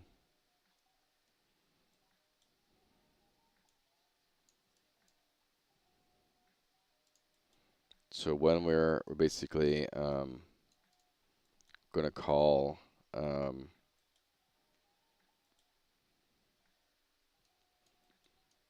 we need to make a function here, which is going to be we'll just start with whatever. Update camp power levels.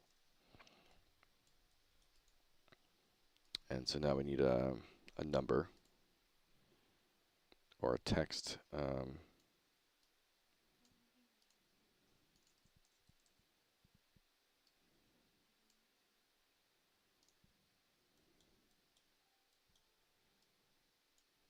Actually, we'll do my text default.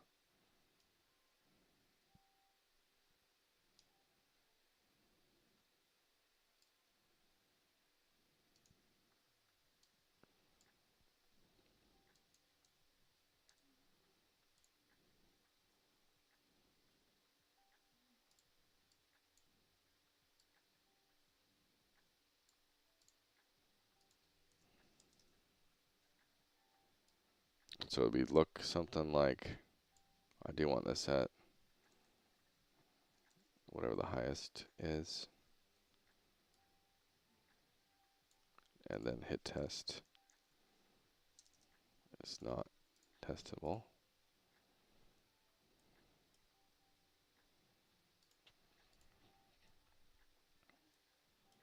And so this is going to be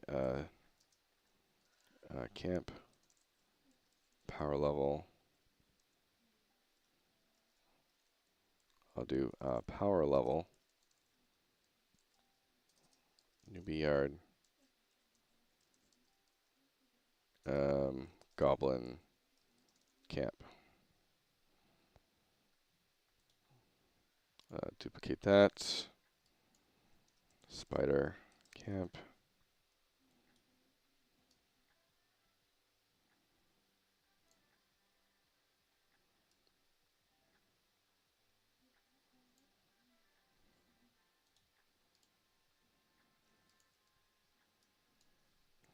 Bandit camp.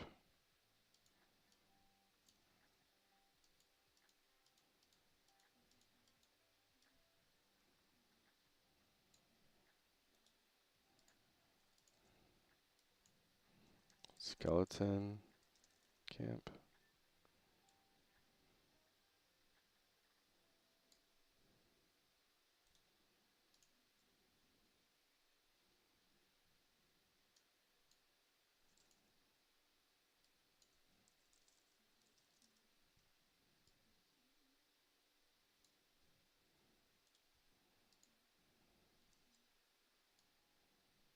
And the last one, orc camp.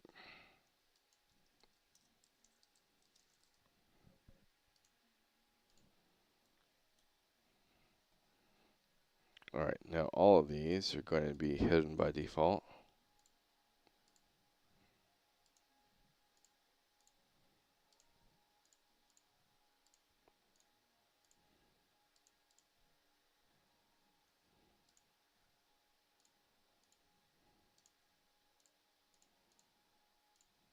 Well, I could just make it rep notify, couldn't I?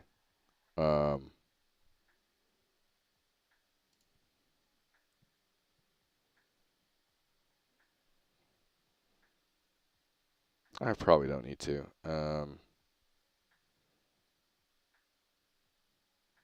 Actually, it'd make it a lot easier. Um,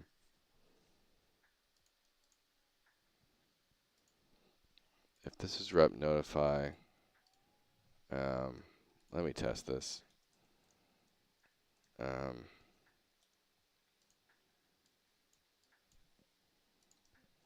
Crystal of Orc. Oh, yeah. What crystal orc? Okay.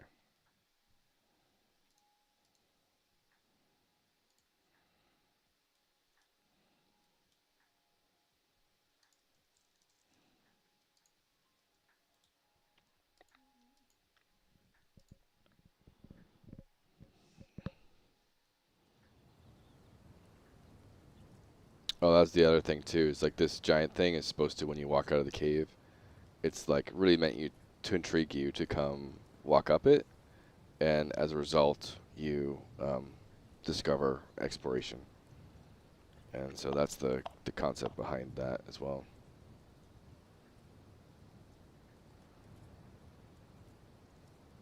Oh, I didn't even set this up at all. So I have a bunch of those. Let's go there.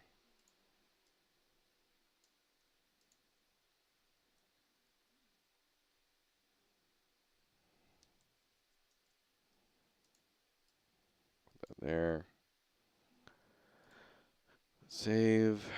And then, so I set this not on rep notify. Then we do print string. And it's obviously only going to be switches authority. We only need remote to do this.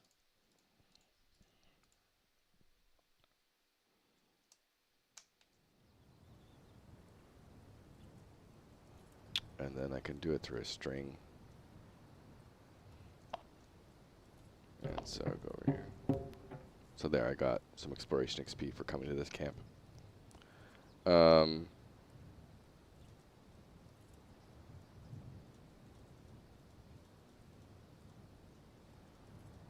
oh, did I not set these items properly? I probably didn't set the crystals up properly yet. Database class burp loot crafting results. Yeah, these are all crystals.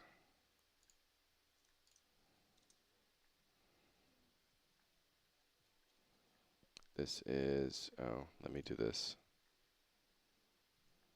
I'm gonna collapse all.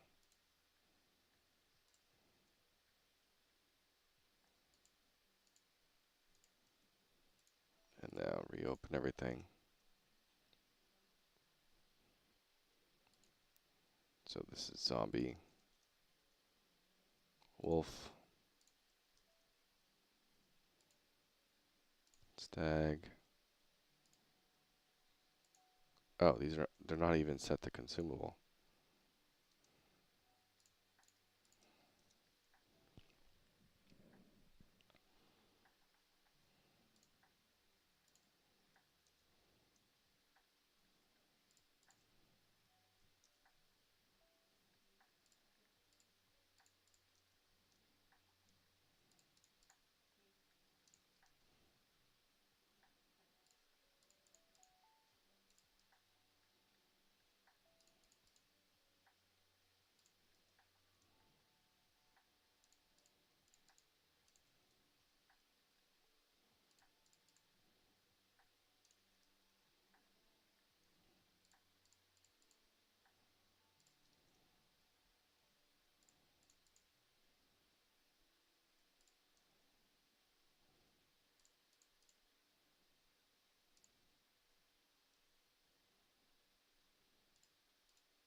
All right.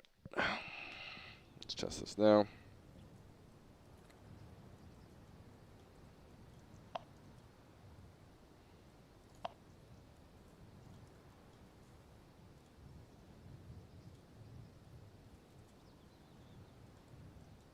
Yes, there is. Oh, did I not set the type? Of course I didn't. That one's orc. This one's skeleton. And I also have to update these, so... Um,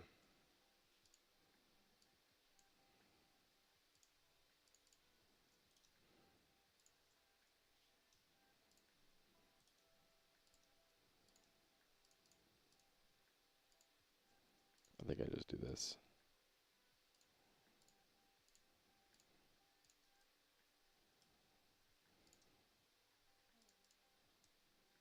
Alright, those are all skeletons now.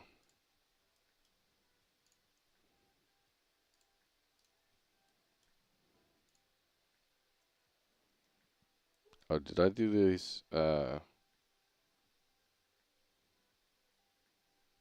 are these not? Why are these 4 to 5? What?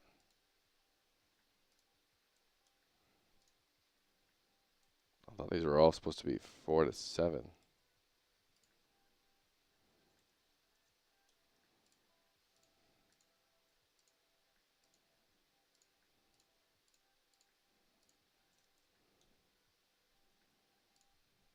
4 to 7. Same with these. They're all supposed to be 4 to 7.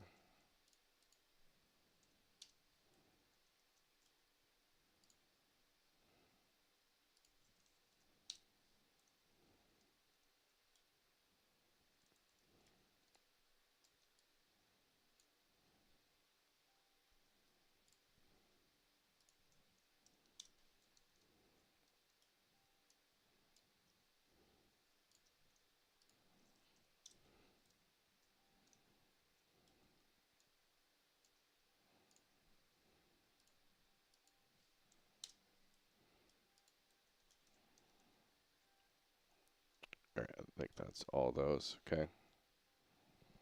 And then, yeah, back to this thing. So this is supposed to be skeleton. This is supposed to be bandit, spider, goblin, and orc.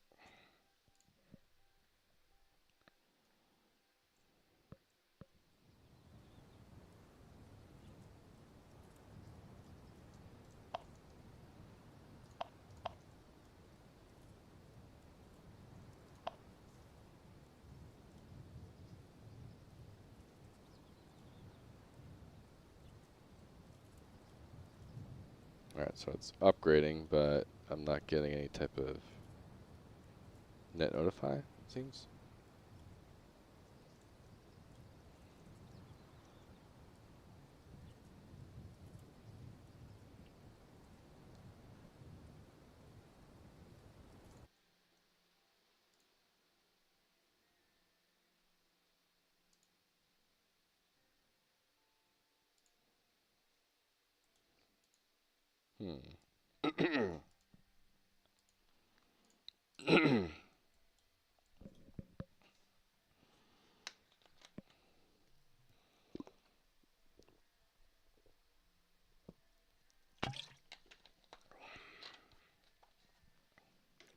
Oh, duh. I have it not replicated.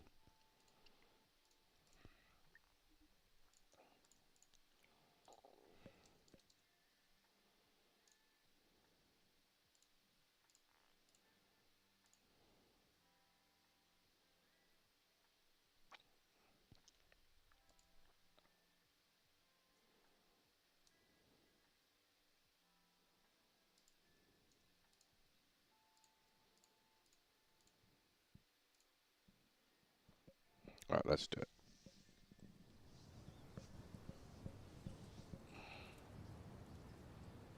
Nice chatting with you and have fun. Thanks, Nop.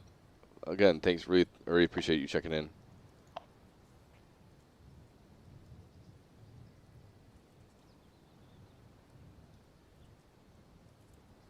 Okay, still not working.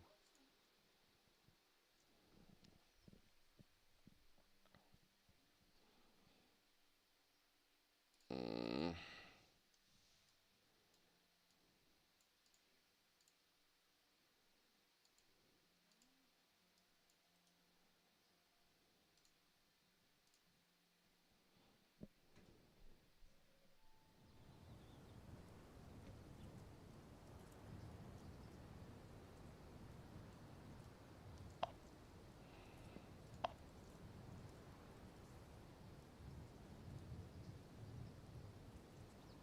how is this not doing it?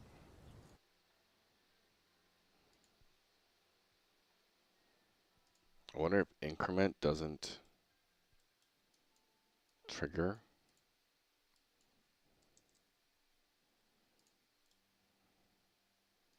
rep notify for some reason. Could that be a thing?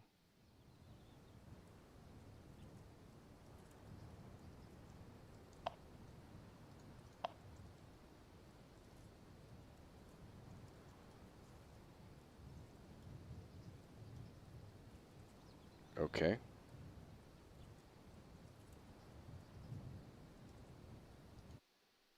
How is that possible? So this isn't even being triggered?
Okay.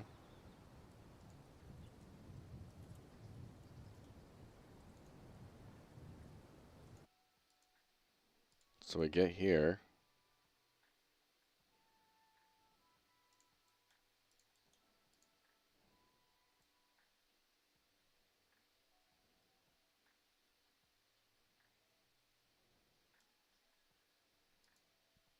But this is not being.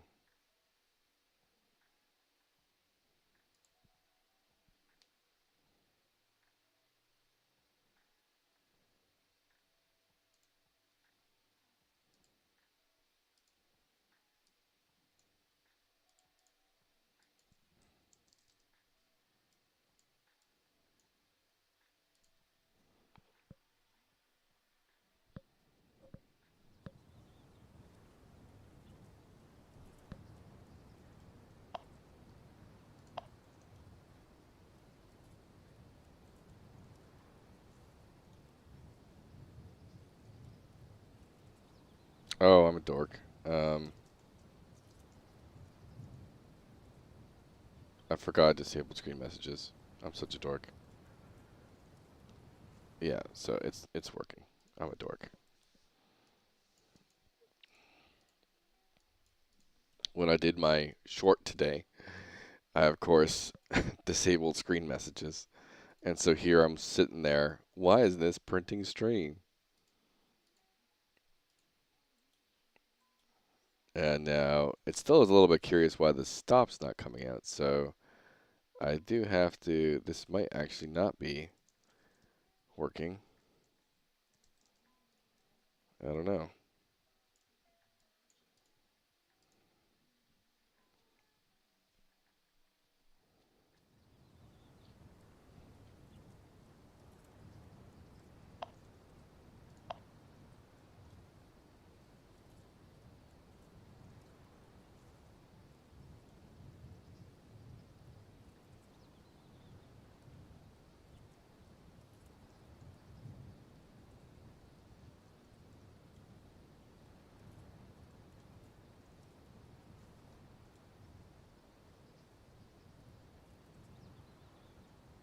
Okay, so it's working, but for some reason this isn't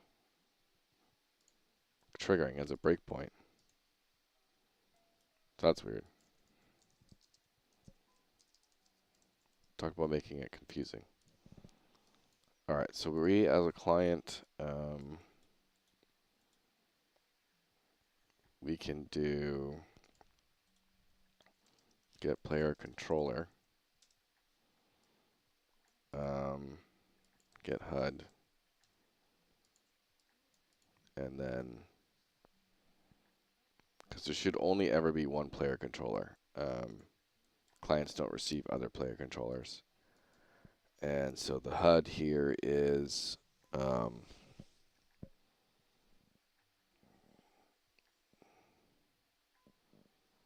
can do a call. Let's go to the HUD.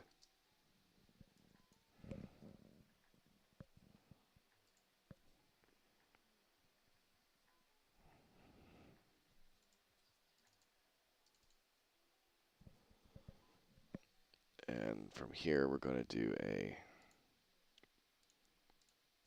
RT update map. Okay, let's just go RT world map. Camp power level update. And we're going to do a string and an integer camp name. I guess we might do camp ID later, but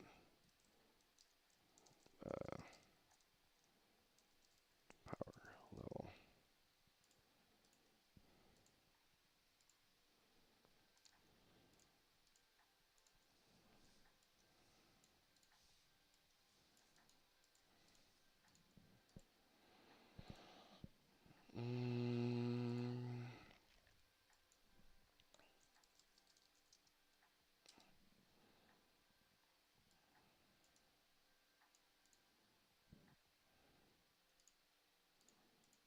All right, we're just going to get the tag or get tag.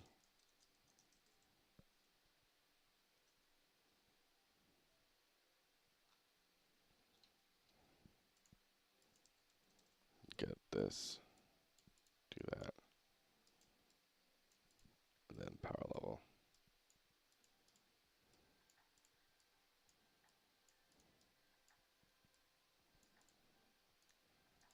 Now I could technically do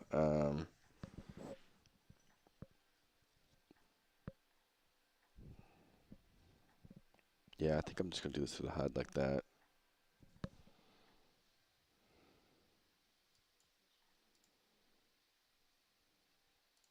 No, maybe not. I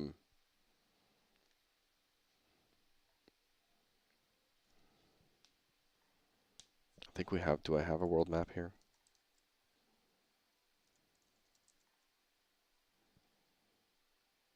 Get widget world map. Okay, let's just do it there then.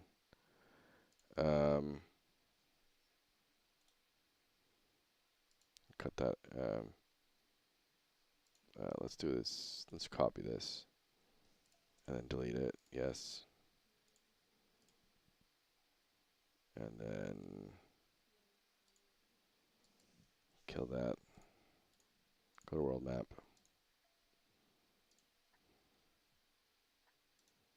Go to its and then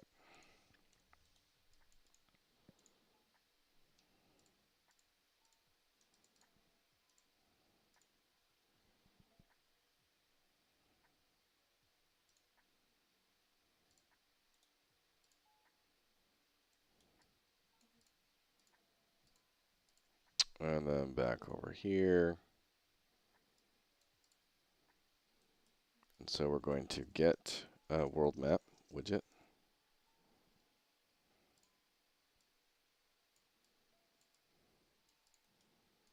And just power level, just bring it up. Gonna have the camp name and the power level.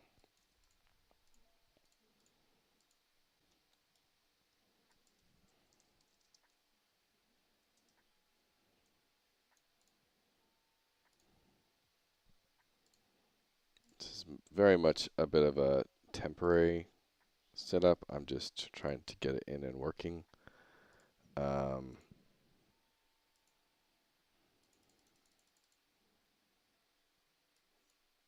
And, I'll be able to figure this out a little bit more later on.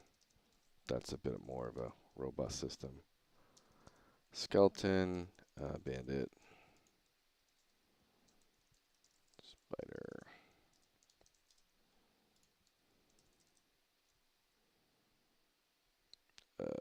goblin, and ghost.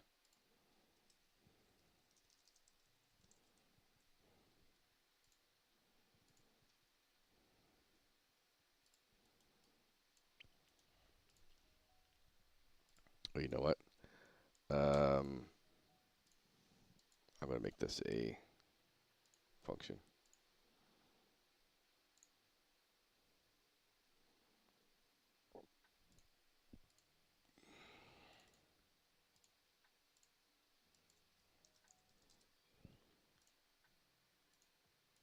Just make it a little cleaner, is all.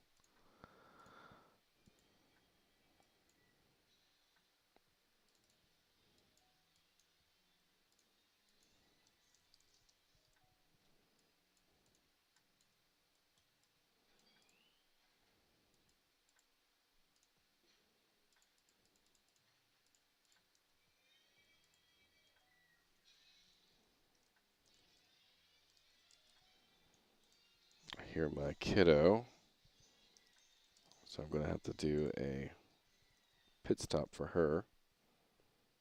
Get her fed. Bandit, goblin, orc, spider,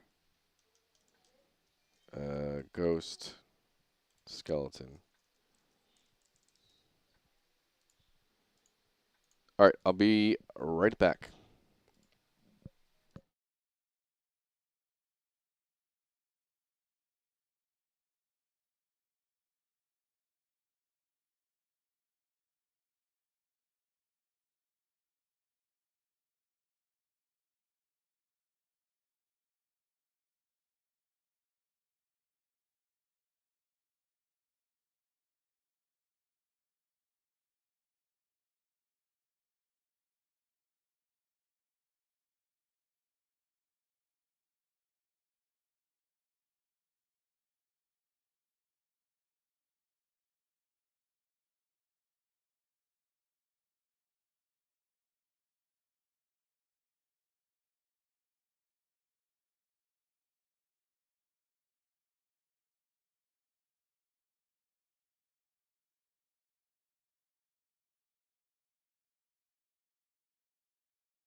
All right.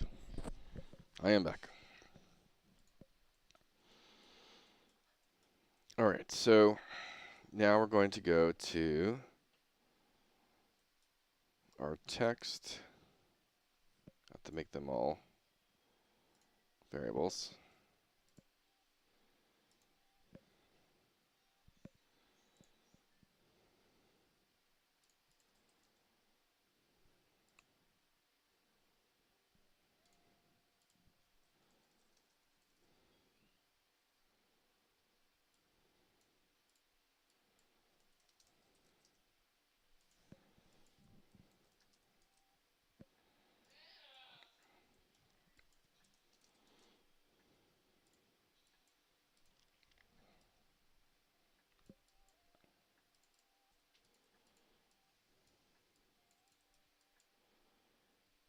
And this is going to be format text 2 plus power level.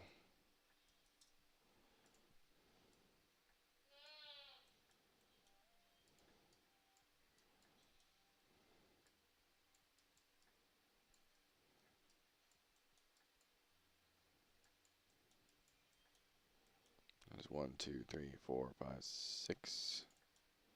1, 2, 3, 4, and 6. And so that's bandit, ghost, or I should probably do this in order. Goblin, this is supposed to be orc.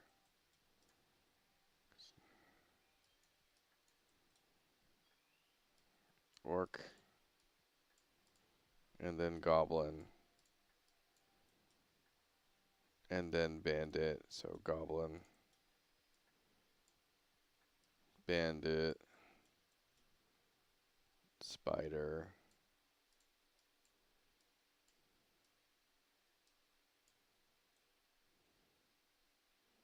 and ghost skeleton.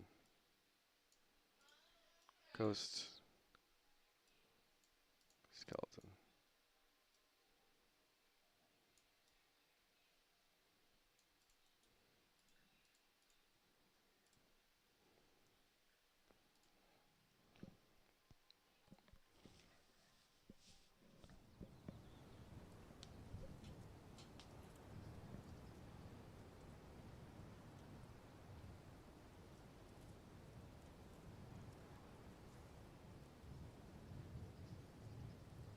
I'm hoping that this weird issue is just, if I drop this.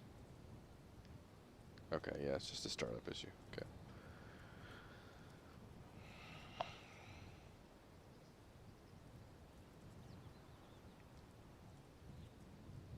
Oh, duh.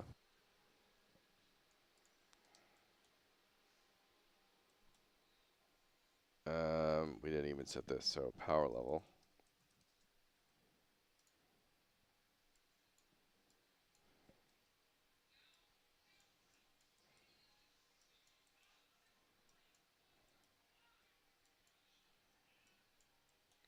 And then we have to take a look at the power level. If it equals 0, this is where we set visibility.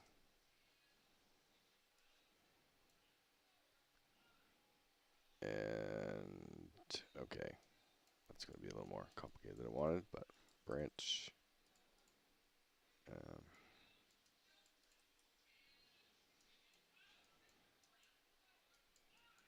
If it's true, not hit testable. If it is false, it's hidden.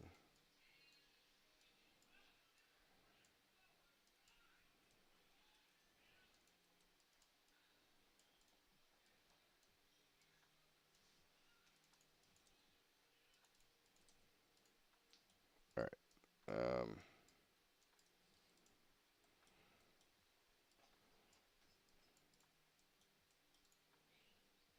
So we're going to do this a bunch more times. Again, I know this is like really messy code at the moment, but I'm just not at that stage to Um, it's more like fast iterative stage and get things done for the playtest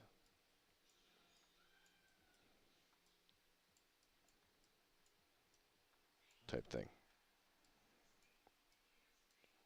And so it's a little bit of scratch code. Get it working, and we can refine it a little bit later.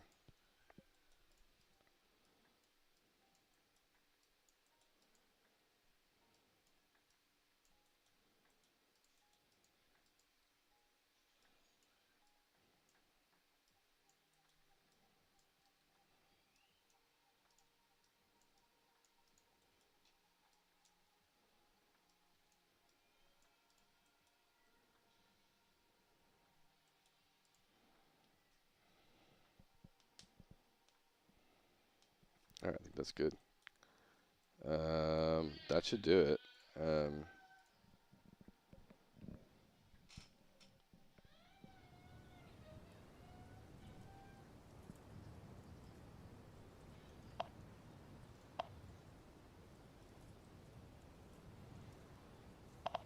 So I have my system here. If I hit Burk,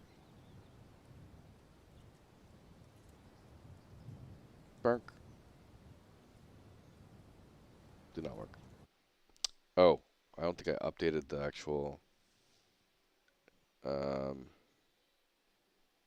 thingamajiggy, which is the spawn manager.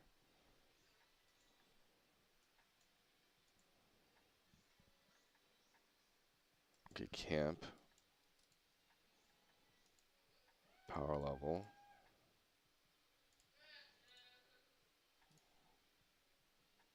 widget world map.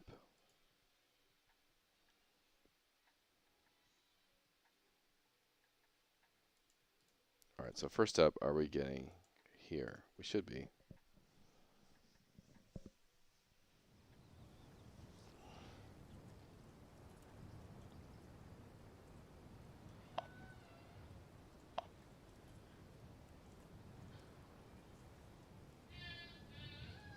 Or not.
So the increase happens,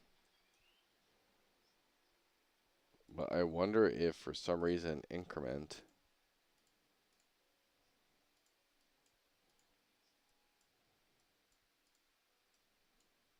for some reason doesn't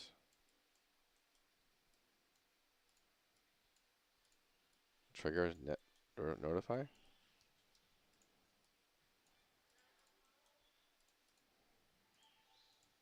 Is that why? No, it's only on set.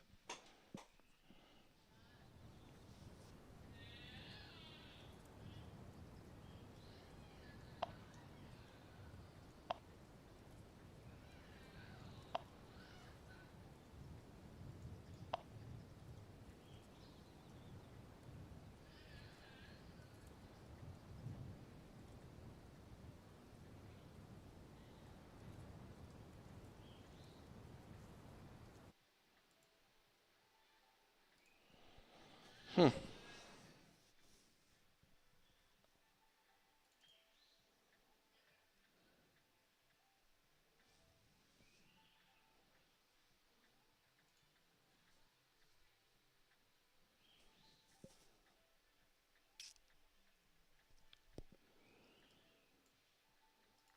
that have to do with that?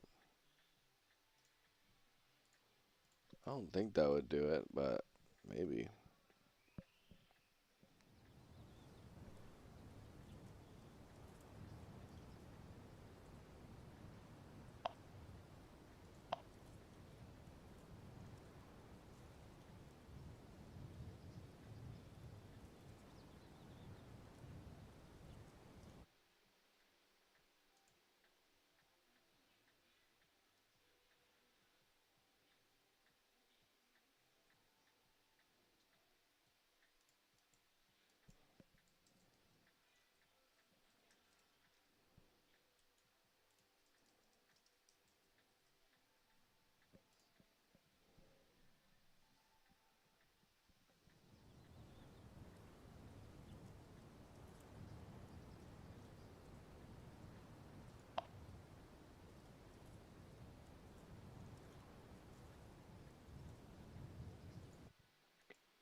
Hmm.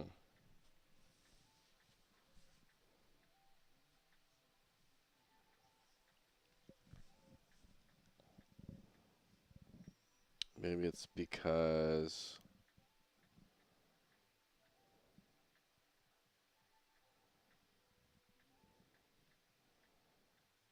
yeah, I don't really want always relevant.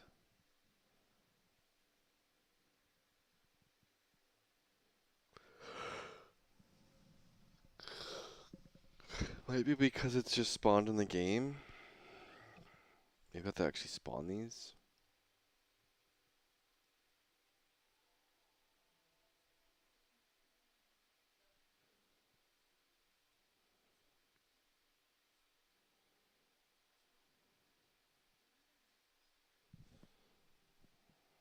What does that just fix it if I do dormant?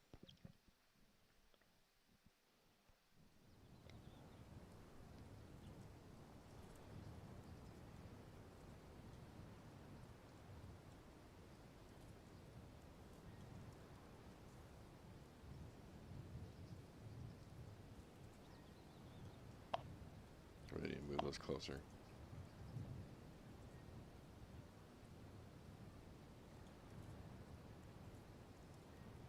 Oh,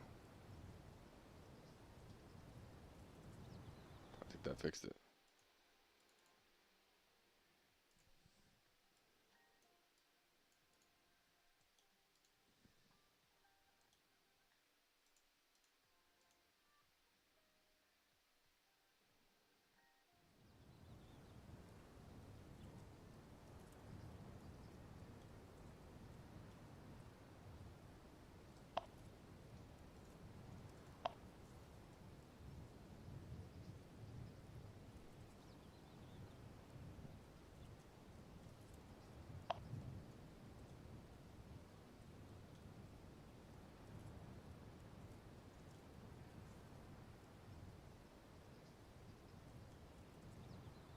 Hmm.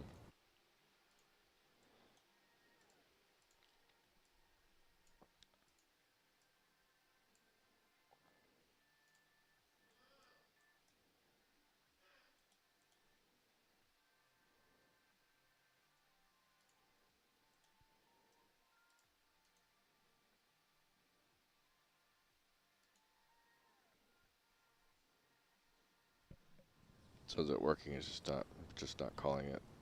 Oh, I know what I'm doing wrong. Um, maybe.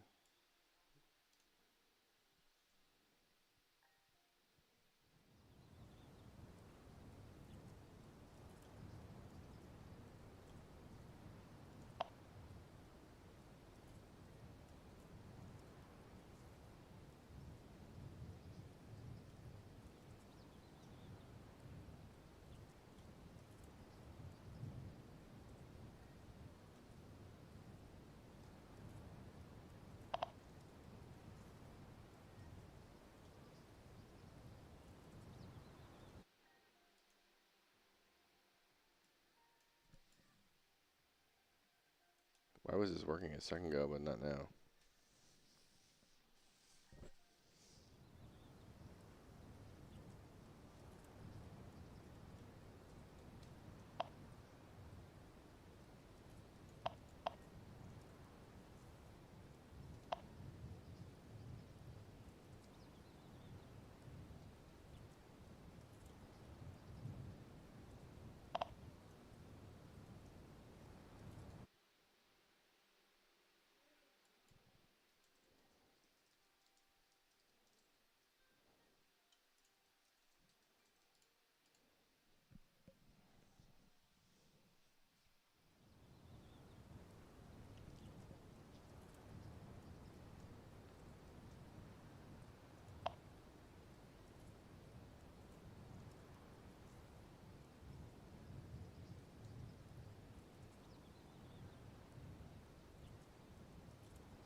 Okay.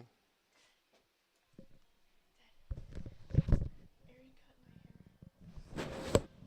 Ah, looks good. Yeah, we followed a tutorial, and now we're gonna like shower so we can go. Yeah. Like, It looks good. You did a great job. Nice. I'm really proud of myself. You did awesome. I did a good trim on it as well. We just put in It a looks bunch wonderful. we put in a bunch of sections. I have photos of it. Jaden looks so stupid. Yes, you should. Wait, show him. It's so I funny. don't have my phone with me right now. Can I see it? No, it looks really good. Yeah, and it's gonna look better with Jaden's curls because currently it's like straightened out. I know, exactly. I like it. Let me see if I can find. I think Meadow sent. Oh, she did send the pictures. Dang it. Baby. All right, let me. You might find one or two.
All right.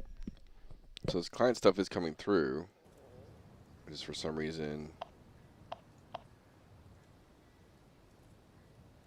Player controller. So why isn't HUD coming through?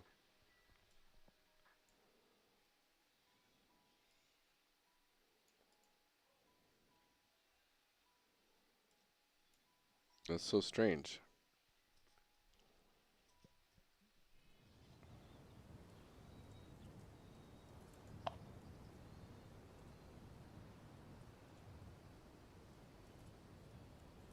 Oh wait, that's the server's not seeing the HUD. The client sees the HUD. Okay. So it goes back to why we have switch on authority. Like we don't want to do this on the server.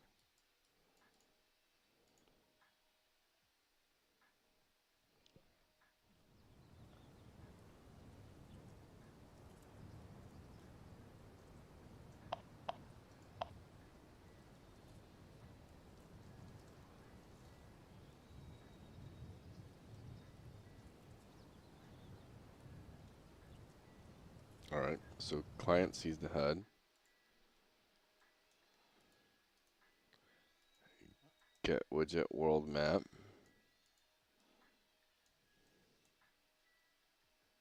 Do I just not have this set up in the HUD for some reason?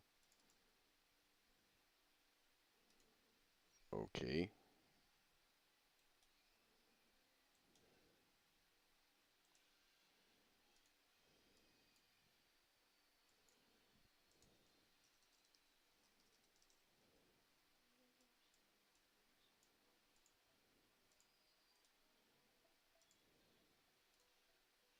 I don't know why the breakpoint's not working.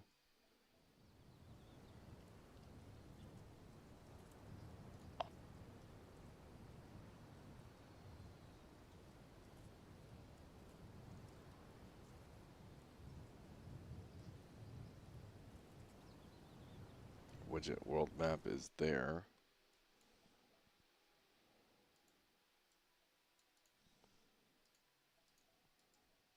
This is the strangest thing. Widget world map. And if we go here, look at the tag. Newbie yard orc.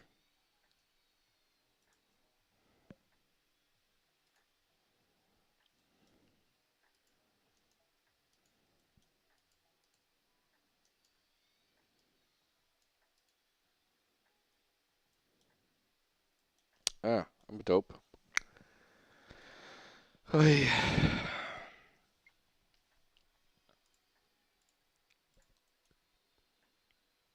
I literally have these reversed. Go me.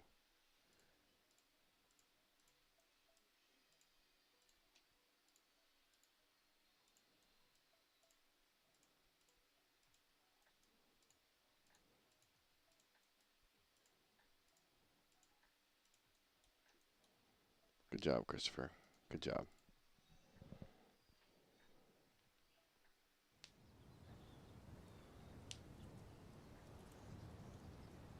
Actually, let's just do a quick.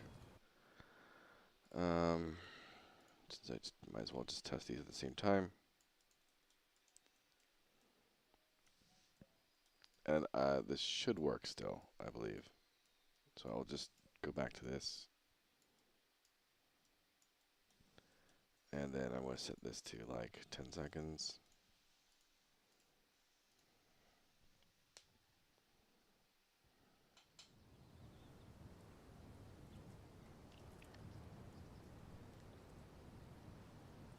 I'll get a bunch of these.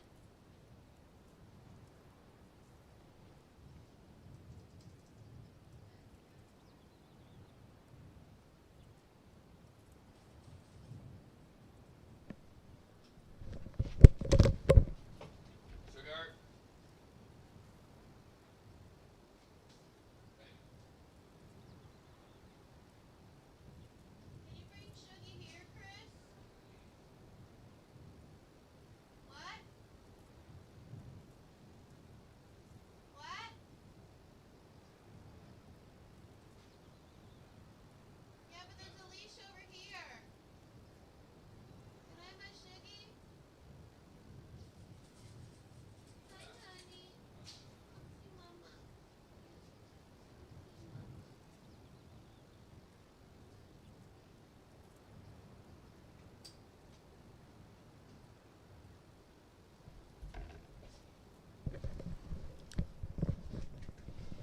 Okay, I'm back. My dog was getting into stuff. He's not supposed to. He's a naughty boy.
Alright, I think I have all this figured out, but I think I might stop my stream here.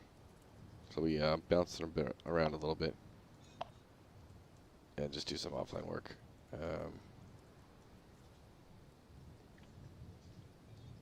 Yeah, it was really weird why some of it wasn't working. It just seemed to like kick in. But we can now see if I use these showing plus on the camp. And it even shows it in the title there as well. I'll probably put it after the brackets. And then I set it for a 10-second, to reduce. Usually it's an hour to reduce, but as it reduces, you can see it's showing up as well. So it gives you a good idea of like who's where and whatnot. And if you're doing some interesting stuff here. Yeah, so I want to make that one little change. I'll be back tomorrow for a stream, hopefully a bit earlier than today's stream, and we'll get some more stuff done. Tomorrow I think I'm going to be digging into a lot of little boss designs for the newbie area, and I'll probably taking into asking ideas from chat and stuff for boss abilities and things like that. So if you're interested in contributing to that, come stop by tomorrow.